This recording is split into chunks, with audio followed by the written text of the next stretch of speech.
This is the story of Kim Song-kyul, a man thrown into another world who's already pushed the warrior class to its absolute limits. After cutting down countless monsters, he drags his massive hammer behind him, heading straight for the ruler of fear. What's interesting is that the ruler himself is trembling for the first time in his life, and it's all because of Song-kyul. Suddenly, a giant fiend lunges from behind. Song-kyul doesn't even bother turning his head. One effortless swing of his hammer, and the beast collapses, lifeless on the ground. Watching this, the embodiment of fear shaking like a leaf asked for mercy. Song-kyul hurls his hammer, smashing the ruler's jaw, then leaps forward, snatching it midair. With a skillful strike, he enlarges the weapon and brings it crashing down, crushing the ruler's skull and ending his reign. Here in the Otherworld, it's cursed by 5 recurring cycles of catastrophe, ancient tragedies that have devastated the world for ages. Today, Song-kyul has chosen to put an end to the first one. He steps through a massive door, entering the lair of the demon lord Hathanius Max. At this point, Song-kyul has made enemies of everyone, but it doesn't matter. He's here for one reason only: to kill the demon lord. As he approaches, something feels wrong. He can't sense any energy from the demon lord's body. It's there, motionless but lifeless. That's when Hathanius reveals himself as a spirit. He's done this deliberately, knowing physical attacks can't harm him. And remember, Song-kyul may be the strongest warrior alive, but he knows nothing about magic. Hathanius mocks him, saying that even though his army is gone, the prophecy of destruction will continue as long as he, one of the 5 great catastrophes, remains alive. In that moment, Song-kyul realizes he's been completely outplayed. As much as he despises sorcery, there's no other path forward. He'll have to go back to square one and master the sorcerer's path. Only then can the real fight and his true story begin. Soon after, Song-kyul made his way back to the very place where it all started. Pillar lights shooting up everywhere from the summoned palace. You know what that means? More humans are about to get dragged from Earth straight into this otherworld. And for those of you feeling lost right now, don't worry. Just stick with me and it'll all make sense as we move forward. Song-kyul, this dude was first summoned all the way back in 1996, back when he was just doing manual labor after leaving the military. That means he's been stuck in this world for 25 whole years. And with all that time grinding, becoming a max-level warrior, he knows exactly what's coming if he shows his true self. The wizards would swarm him like rabid dogs. So, using that sharp brain of his, he activates the Veil of the Deceiver's skill. This is clever because it completely hides his real class and stats, and even changes how he looks, letting him move around unnoticed. The summoned palace itself is massive, with different squares, but Song-kyul has a plan. He heads straight to the underground waterway in the White Square, where a wolf beast guard is stationed. Moving quickly, Song-kyul knocks the beast out cold, then hangs its body from a tree with a note that says, "Goodbye, cruel world." And he grabs the wolf's spear, turning it into a makeshift harpoon. Now, I know what you're thinking. Why go through all that trouble? Well, it's genius actually. By making it look like the wolf took its own life, nobody's going to suspect that an intruder snuck in among the summons. The underground waterway is not the kind of place you want to take a stroll through. The stench of blood is everywhere. It's suffocating. For Song-kyul, this hits hard because it's the same spot where he almost died when he was first summoned. The memories of all those humans who didn't make it out alive flood BAC. But this is the only way for him to switch to a wizard class without drawing attention. And to make it interesting, if he manages to sneak in with the newly summoned humans and grab a quest, he can choose wizard as a subclass, meaning he won't lose his hard-earned warrior class. He'll get to keep both and use them together. As the moment arrives, he sees a swarm of homunculi gathered, waiting for the new humans to show up. Song-kyul isn't wasting time. Using the harpoon spear he stole earlier, he snags one of the homunculi, drags it over, and demands the quest log. The creature refuses, acting all tough, so Song-kyul slices off one of its limbs, threatening to take more. That gets the message across real quick, and the homunculus finally hands it over. With the quest log now in his hands, Song-kyul accepts the Summon Square quest, meaning he can now blend in with the incoming humans without anyone suspecting a thing. But that's not all. He also got 3 newbie quests. Among them, the Observationist quest stands out because completing it grants him intuition, which is crucial for a wizard build. And remember, he's been cursed, so boosting intuition is something he desperately needs. After dealing with that, Song-kyul finishes off the homunculus to clean up the mess. Not long after, the new wave of humans finally arrives. These people are completely lost. Some are asking where they are, others think it's all just some weird dream. The homunculi waste no time ordering everyone to accept the quests. One guy, though, tries to resist, thinking he can talk his way out of it. 3 homunculi jump him immediately, 2 pin him down while the 3rd leaps at his face, slices his head clean off right in front of everyone. A brutal demonstration to show exactly what happens if you think you can defy them. Then, as if things weren't already tense enough, the massive iron doors nearby creak open, and a horrifying sound echoes from the other side. Everyone suddenly gets a warning notification popping up, telling them they might die. But Song-kyul started laughing. After surviving 25 years of pure hell and non-stop grinding, someone's warning him that he might die? That's just comedy to him. Among all the confused humans who just got summoned, there's this one guy who's actually heard about the Otherworld before. Apparently, a Ritterni told him about it, a world where only those who survive a death trial can even become members. Which means every single person summoned here has faced a near-death experience back in the real world. That's the entry ticket. Cheating death once makes you eligible to be thrown into this nightmare. Everyone's handed a basic sword, and the homunculus leading them doesn't sugarcoat anything. Fight or flee, or you'll be eaten alive. The giant iron doors creak open, and out comes this massive red mantis. At first, someone laughs it off thinking, it's just one bug, we got this. But before they can even blink, a swarm of mantises bursts through, slicing people apart like paper. The guy who thought it was easy, beheaded instantly, blood spraying everywhere. Right next to Sankyol, a terrified girl clings to him, begging for help. As the mantises charge, Sankyol swings his weapon once, effortlessly dropping them. But immediately he realizes, if he goes all out, he's gonna draw away too much attention. Keeping a low profile is key here. Meanwhile, there's this red-haired dude going full berserk mode, slicing mantises left and right. You can tell he's got real talent. The rest try sticking together to defend themselves, but experience matters here. The moment the leader tells them to run to the wall, he turns around, and everyone who was following him is already dead. That's the thing about this place. Having no experience just speeds up your death. Sankyol notices something strange too. Some people aren't even being attacked by the mantises. These are what he calls the chosen ones. He's seen this exact scenario before, nothing's changed. Watching from a distance, he also spots two figures, a man in heavy armor and a mage woman, just standing back, observing as people get slaughtered. Seems like they're the ones overseeing this summoning trial. Suddenly, one of the homunculi waves a red flag, yelling for everyone to run if they want to survive. But little did they know it was a trap. As soon as desperate people sprint that way, another kind of monster appears, devouring anyone who comes close. Chaos erupts everywhere, monsters swarming, people trampling each other, everyone fighting just to stay alive. Amid the madness, a doctor tries pulling a dirty move, planning to use another guy as bait to lure monsters to the gate and save himself. This is when Sankyol decides to have some fun. Out of nowhere, he starts trolling, saying Simon says, time for introductions, introducing himself as Sankyol Kim. The doctor looks completely lost, like, what is this guy even talking about? Then Sankyol picks up a mantis head and hurls it at him, calling it a gift. Classic trolling, but there's strategy behind it. It completes his sociable person quest, earning him black hawk claws. Not long after, Karma catches up to the doctor, and he's ripped apart by the mantises. Sankyol moves on, walking to the scripture carved into the entrance of the square. He wipes away the blood covering it and reads aloud, "Death will set you free." This immediately grants him 1 point of intuition. When he opens up his stats menu, you can instantly tell those 25 years grinding in the Otherworld weren't wasted. His strength, agility, stamina, spell resistance, spirit, all insanely high. Magic power here means raw destructive force and tons of mana. But intuition, that's the secret to understanding advanced magic. Right now though, his intuition is at -9, meaning there's no way he's even sniffing the wizard class. To unlock it, he needs at least 10 points. He looks up at the night sky, seeing 2 moons glowing above. Doing that completes the Romanicist quest, earning him 1 palace token. And you want to remember that name, palace tokens hold way more value than they seem. From this massive summoning, around 2,500 humans were dragged into the blue, scarlet, white, and crimson squares. And now, barely 100 are left alive. Finally, the Summon Square quest wraps up. Sankyol already knows the limit. You can only boost intuition by 10 through regular quests. To go further, he needs a hidden quest. Just then, he notices a small group laughing together, bonding despite the carnage around them. Above their heads, there's a mark, the Eye of the Observer. Seeing that, Sankyol gets hyped because he knows exactly what this means. He's just found the hidden quest he's been searching for. So after the brutal trial, the survivors are barely hanging on, injuries everywhere, fear in their eyes. The only ones who don't have to worry as much are the chosen ones, but for everyone else, it's pure survival mode. Until the next trial, they're on their own. Then the homunculus leader shows up, acting like he's doing them a favor. He says he's merciful, giving them 1 week of rest so they can adapt to this new world. But the truth, there's nothing merciful about it. There's no food, no water within these walls. If you want to live, you've got to step outside into danger, or worse, turn on each other. Meanwhile, the chosen ones get special treatment, and Sankyol manages to sneak in among them, blending in perfectly. Now, let's break down this whole Eye of the Observer thing. Basically, it's a tool the higher-ups use to pick out people who show potential or have special connections. It can also communicate with their guides. To make it simple, think of your guide as your teacher, and through the Eye of Observer you can connect and talk with them. The chosen ones gather in a dense forest crawling with wolves that are 3 times bigger than the ones we know on Earth. There are 25 chosen ones here in total. Johan Lee steps up and asks if everyone can hear the guide's voice. He's talking about that observer's eye. Lee says he wants to work together with everyone, but then his attention lands on Sankyol. He notices something's off, gives a sly smirk, smirk and says he's looking forward to seeing them again once the trial's over. Not long after, the leader of the homunculi finally appears. This guy introduces himself as the discipline director, a homunculus of wisdom. And here's the chain of command. At the very top, you've got the higher-ups, then the low-grade wizards. Below them is this discipline director, and finally, the chosen ones. The director orders everyone to follow him, leading them to an abandoned cathedral dedicated to the god of order. Inside, there's this massive cube surrounded by a single giant eye, the cube being the ultimate symbol of the god of order. The Summon Palace is supposed to stay absolutely neutral under the name of this god. But what's happening here? Straight up corruption, right inside the cathedral that's supposed to represent righteousness and goodness. The discipline director commands them to line up in front of the altar. As soon as they do, multiple eyes emerge from the cube, scanning each person carefully. For Sankyol, this is a nightmare. If that scan reveals he's not truly chosen, it's game over. Thinking fast, he activates the veil of the deceiver skill, throwing the scanning eyes into confusion. Luckily, it works. He dodges detection, but not without consequences. One of the chosen nearby catches on that something's not right. After the scan, every chosen one receives a massive stat boost, plus 10 points in strength, agility, and vitality, but only while they're inside the Summon Palace. They also get upgraded swords that make their old ones look like toy blades. These new weapons are 10 times better. Just when things seem to settle down, another homunculus rushes in with urgent news. Apparently, there's another chosen one. The discipline director is baffled because all 25 chosen ones are already present. This is where the real trouble begins. Turns out, the missing chosen one is Aram Park, personally handpicked by the leader of the Iron Blood Knights, the guy we saw earlier decked out in heavy armor. And remember that chosen who noticed something strange about the scan? He steps forward, pointing right at Sankyol, calling him out as the mole. Before things could blow up even more, Lee stepped in with what sounded like a pretty solid idea. He suggested that everyone should just reveal the name of their guide. That way, they'd easily figure out who the mole is. One by one, people started saying their guides' names. Then, this one dude gets a little too cocky, grabs Sankyol by the shoulder, and whispers that maybe he should just make a run for it while he still has the chance. What a genius move, except not. Instead of saying his own guide's name first, this idiot basically handed the floor to Sankyol. And that's when our guy pulled off some next-level thinking. Using the Black Hawk Claws effect, Sankyol managed to snatch the guy's eye of the observer right out from under him and made it his own. The moment he grabbed it, he could hear the guide's voice loud and clear. He asked the guide for its name. It responded, Krill Regal. Once that done, he tossed the eye away and confidently said out loud, "My guide is Krill Regal." Everyone bought it, and the guy who tried exposing him, completely stunned. Just like that, it was game over for him. Sankyol played him like a fool. The next day, everyone's out training, trying to get stronger and prepare for the upcoming trial. Sankyol, wanting to keep a low profile, checks to make sure nobody's watching him. Then, in a blur of speed, he taps a training dummy several times in rapid succession. He figures that's subtle enough, but nope. The dummy literally turns to ashes from just his light taps. Realizing what just happened, Sankyol bolts out of there before anyone notices. Meanwhile, Jongsik Cheon, that red-haired guy who went crazy during the Mantis fight, starts forming his own clan. His recruitment method is to make people fight each other, and whoever survives gets an invitation to join. While watching all this unfold, Sankyol spots Aram Park and decides to quietly follow him. Aram wanders over to a spot where people are fighting over scraps of food. In the chaos, a girl gets shoved down and can't grab anything. Aram swoops in, picks up her glasses, even cleans them for her, and offers her safety and plenty of food if she sticks with him. Little did she know, this guy is straight up creepy. Also forgot to mention, Aram Park is actually the son of the commander of the Iron Blood Knights, Songteek Jo. Later, Sankyol tracks where Aram took the girl, only to stumble upon a horrifying sight. Her lifeless body on the ground, stomach ripped open, organs spilling out. Seeing this, Sankyol's calm demeanor vanishes. He's furious. This sick monster needs to be stopped. Just as he's about to move in, he notices slimes creeping through the area, a sign that things are about to get even messier. These slimes are no joke. If one of them latches onto you, your skin doesn't just burn, it literally melts right off. While one of these slimes lunged at Sankyol from behind, all it took was a single punch, and the thing was splattered. But they just kept coming, wave after wave, and every time Sankyol's fists connected, another slime was gone. Soon, others in the area noticed the slimes swarming toward them. Panic broke out. Some people were screaming as their skin started melting away, while others didn't even get a chance to fight back before being completely consumed. That's when Lee rushed in, yelling for everyone to run for their lives. Sankyol even had time to warn Yoingjong Ha, telling him to get up if he didn't want to die right there. Once the crowd scattered and the area was clear, Sankyol focused on what he came for, Aram. Moving in silently, Sankyol closed the gap, slammed his foot into Aram's back, kicking him straight into the middle of the slime-infested ground. The smoke and destruction made it impossible for Aram to see who attacked him, but Sankyol wasn't done yet. He dashed forward, throwing a devastating punch that sent Aram flying high into into the air before crashing down hard into the ground, right where more slimes were waiting to swarm him. Just as it looked like Aram was about to be torn apart, Dolorant's Winterer appeared. With a powerful freezing spell, she instantly froze the surrounding slimes, saving Aram from certain death. Turns out, Dolorance is Aram's guide, a middle-grade wizard from the White Square, personally tasked by Aram's father to keep an eye on him. Using her spell, Abyssus Freezing, she gathered all the remaining slimes into one giant frozen mass and shattered it completely. Even after getting his life saved, Aram didn't change, still walking around with that same cocky attitude. Dolorance handed him a potion and explained that the only way to make him stronger was to take on a hidden quest. And this right here was exactly the opening Sankyol needed. If he can get into this hidden quest too, it'll help him boost his intuition, something he desperately needs. Dolorance then led Aram up the mountain to where this hidden quest would take place. But even here, it was clear, Aram was way too weak to complete it on his own. Dolorance made it clear she couldn't help him during this trial because it's one of the legendary 7 heroes trials, specifically Vestier's trial. Hearing that, Sankyol couldn't help but grin. This was something huge, a chance that could change everything for him. The moment Sankyol stepped into the cave, arrows started whizzing past him, guiding him deeper inside. Following their lead, he eventually arrived at a special guardhouse where a strange Echo's portal stood before him. According to Sankyol, Vestier was a legendary wizard who had completely mastered the wizard class. What puzzled him, though, was how someone like her ended up in the Book of Destruction. As he approached, a mirror emerged from the portal and asked what dream he wished for. The moment he touched the mirror, the hidden quest officially began. Moving forward, Sankyol wondered what the 7 heroes wanted to leave behind for those attempting this trial. He figured they must have made it back when they still had faith in humanity. But then, strange creatures suddenly appeared, and the entire place reeked of blood. Sankyol instantly took back what he said about trust. Judging by the stench and the ominous vibe, this was definitely more about sacrifice than faith. The creatures merged into one, latching onto Sankyol's mind and pulling him into a dream world. The first dream dropped him on a beach, surrounded by beautiful girls smiling and calling him over to play. Anyone else might have fallen for the trick, but Sankyol wasn't about to get fooled. He whipped out his hammer, ready for whatever was coming. Sure enough, the girls turned into demons, lunging at him. One mighty swing of his hammer smashed the illusion instantly. First test passed. The next dream was worse. Sankyol found himself chained up as a swarm of mantises rushed him all at once. Then, out of the shadows, the demon lord appeared, mocking Sankyol for failing to kill him. Even bound in chains, Sankyol, using sheer strength and skill, he broke free, turned the chains into weapons, immobilized the demon lord, and smashed him with his hammer. Another dream shattered, another test cleared. The thing is, these mind tricks didn't stand a chance from the start. Sankyol's unyielding skill made him completely resistant to mental attacks, meaning no dream demon could break him. That's when something incredible happened. He felt an overwhelming surge of magic energy. From behind, Vestier herself appeared, or at least a memory fragment of her. And just this fragment alone carried enough magical pressure to shake the air around him. Vestier explained that the trial couldn't truly proceed yet. Only those who can overcome 32 pleasures and endure 27 pains can claim the reward. But come on, we just saw how Sankyol demolished every dream demon thrown at him. This guy was more than ready. Vestier knew it too, which is why the real trial began, a direct showdown between her and Sankyol. She opened with a spell that filled the area with sticky spider webs to slow him down, followed immediately by a massive fireball aimed straight at him. But none of these tricks worked. Sankyol tanked the blast, ripped through the webs, and charged in for a strike. Vestier used teleportation to dodge and countered with another fireball, but this time, she got serious. Utilizing her secret technique, Echo, she multiplied the spell into over 10 blazing fireballs, all homing in on him. Even then, Sankyol's speed was unmatched. In a blink, he was behind her, slamming her hard into the ground. Demanding answers, Sankyol asked where the other 7 heroes were. Vestier replied calmly that they would reveal themselves when the time was right, just as the prophecy of destruction foretold. As Sankyol prepared to deliver the final blow, she looked at him with a knowing expression and said he was just like them. Through the dream demon, she sensed the same anger and disappointment in humanity burning within him, an even deeper resentment than what the 7 heroes themselves carried. Vestier's eyes burned bright red as she glared at Sankyol, asking him what he would do when the pathetic hopes that keep him going are crushed. That was it. Sankyol's patience snapped. With pure rage fueling him, he swung his hammer with devastating force, smashing it straight into her face and finishing her off for good. Now let me break down what's really going on behind all this. A long time ago, countless humans were summoned into this otherworld. They were abandoned by the gods, left to fend for themselves. But despite being thrown into chaos, these humans, barbaric yet noble, managed to confront the world's greatest catastrophes. Their victory came at a massive cost, countless sacrifices, and at the center of it all stood 7 legendary heroes. But their story didn't end with glory. According to ancient prophecy, These 7 forgotten heroes would one day reincarnate in the demon world, a place ravaged under the devil's army. And when they returned, they wouldn't bring peace or hope. They would bring blood, death, plague, and war. The Book of Destruction even claimed they had been corrupted and would rise again alongside chaos itself. But Sangkyul isn't shaken. Standing tall and confident, he declares he won't end up corrupted like they did. Upon defeating Vestier's dream trial, he unlocks a new achievement fittingly titled Dream Wrecker. He gains 30 palace tokens, a solid plus 10 boost in magical power, intuition, and spell resistance, and finally, a brand new weapon, magical moonlight staff. With these gains, his intuition is no longer in the negatives. Just as he's taking this in, another chilling notification appears. The 7 heroes are now aware of him. From this moment forward, he's under their watchful gaze. And that's not all. Vestiaire leaves behind a final parting gift, a powerful artifact known as the Book of the Echo Master. With this secret skill, Sangkyul could eventually replicate any spell and cast it repeatedly. The problem is when he tries to open it, it's locked tight. To unlock it, he needs at least 20 points each in magical power, intuition, and spell resistance. And if that wasn't frustrating enough, he also needs 50 palace tokens. Now, let's shift over to Hyeonsik Jang's teacher, Krill Regal. Remember this guy? Jang is the one who tried to out Sangkyul as a mole earlier. Well, Regal is losing his mind because Hyeonsik Jang hasn't responded at all, and with the status report due tomorrow, Regal knows that if he doesn't figure something out fast, he's a dead man walking. In a panic, Regal uses his magic tracking orb to replay Hyeonsik Jang's past moments. That's when he catches a glimpse of Sangkyul's face, hearing him ask about his name again. The realization hits Regal. Something's off. Desperate, Regal rushes to Dolorance, begging her to help him or at least lend him her eye of the observer. But Dolorance doesn't even pretend to care. She flat out refuses, calling him useless and brushing him off like trash. Regal tries pleading, but she instantly shuts him down, unleashing her freezing aura to make her point crystal clear. She doesn't even bother reporting him to their superiors, because by tomorrow, once Regal is exposed, he'll be dead anyway. Completely broken, Regal leaves the area, tears streaming down his face, fully aware his time is running out. And that's when Christian, a notorious slave hunter, spots him in that pitiful state and casually asks if he got rejected by his crush or something, completely unaware of the storm Regal is caught in. Christian told Regal he actually had a way to save him. Handing him a key to the Summon Palace, he explained that Regal could use it to sneak into the area where slaves were being kept and try to find Hyeonsik Jang. Desperate and with nothing left to lose, Regal took the key and rushed to the palace. Unfortunately, luck wasn't on his side. As he searched, 2 homunculi suddenly grabbed onto his legs, asking him for candy. Already on edge and burning with panic, Regal killed both of them without hesitation. Afterward, he grabbed a red robe, threw it on, and focused on the only thing that mattered, finding Jang before morning came. Meanwhile, Sangkyul was busy handling his own preparations. He used the Soul Vault to safely store the Echo Scroll, and when he opened the vault, oh man, it was loaded. Powerful weapons, piles of gold, food supplies. It was like looking into a lifetime of grinding and surviving. 25 years in the Otherworld definitely wasn't wasted. From that stash, Sangkyul picked out the Moonlight Staff, deciding it would be his weapon of choice for the upcoming trial. But he still needs 9 more intuition points to unlock the wizard class, and he's running low on palace tokens. Tomorrow's ranking battle could be his chance to earn more, but showing off too much would definitely draw the attention of the higher-ups, a risk he can't afford just yet. Back at the palace, the homunculi delivered food to the remaining humans in preparation for tomorrow's ranking battle. The Chosen Ones, on the other hand, didn't have to worry about fighting for food. They were being pampered and treated far better than everyone else. As for Aram, well, Sangkyul wasn't exactly thrilled about it, but he knew he had to stick close to that creep a little longer if he wanted to see this through. Just then, Yoing Jongha approached Sangkyul, offering him a sandwich. As they ate, Sangkyul's mind was already locked on tomorrow's battle. The decisive fight would undoubtedly happen in the final stage, and from everything he knew, it would either be under Alamo rules or Pac-Man. Whatever the case, he needed to be ready. Finally, Regal showed up again, still frantically searching for Jang, but now wearing a red robe. When Sangkyul spotted him from a distance, he thought for a moment that Regal might actually be a necromancer. Not too far from there, for real necromancers were already hard at work, summoning the undead, fallen humans who had already met their end here, all in preparation for tomorrow's brutal ranking battle. Regal finally spotted the group of Chosen Ones, scanning every face desperately for Jang, but he wasn't there. That's when his eyes landed on Sangkyul. Something immediately felt off. Unlike the others, Sangkyul didn't have an eye of the observer. But Sangkyul wasn't about to let Regal ruin everything. Thinking quick, he slipped into the shadows, baiting Regal to follow. The moment Regal crept close, Sangkyul let him get near enough before turning the tables. With a sudden bone-crushing punch, he nearly killed Regal on the spot. Disappointed, Sangkyul muttered that he thought Regal might have been a necromancer, but clearly, this guy was just a weak wizard. Desperate to survive, Regal dropped to his knees, begging for mercy,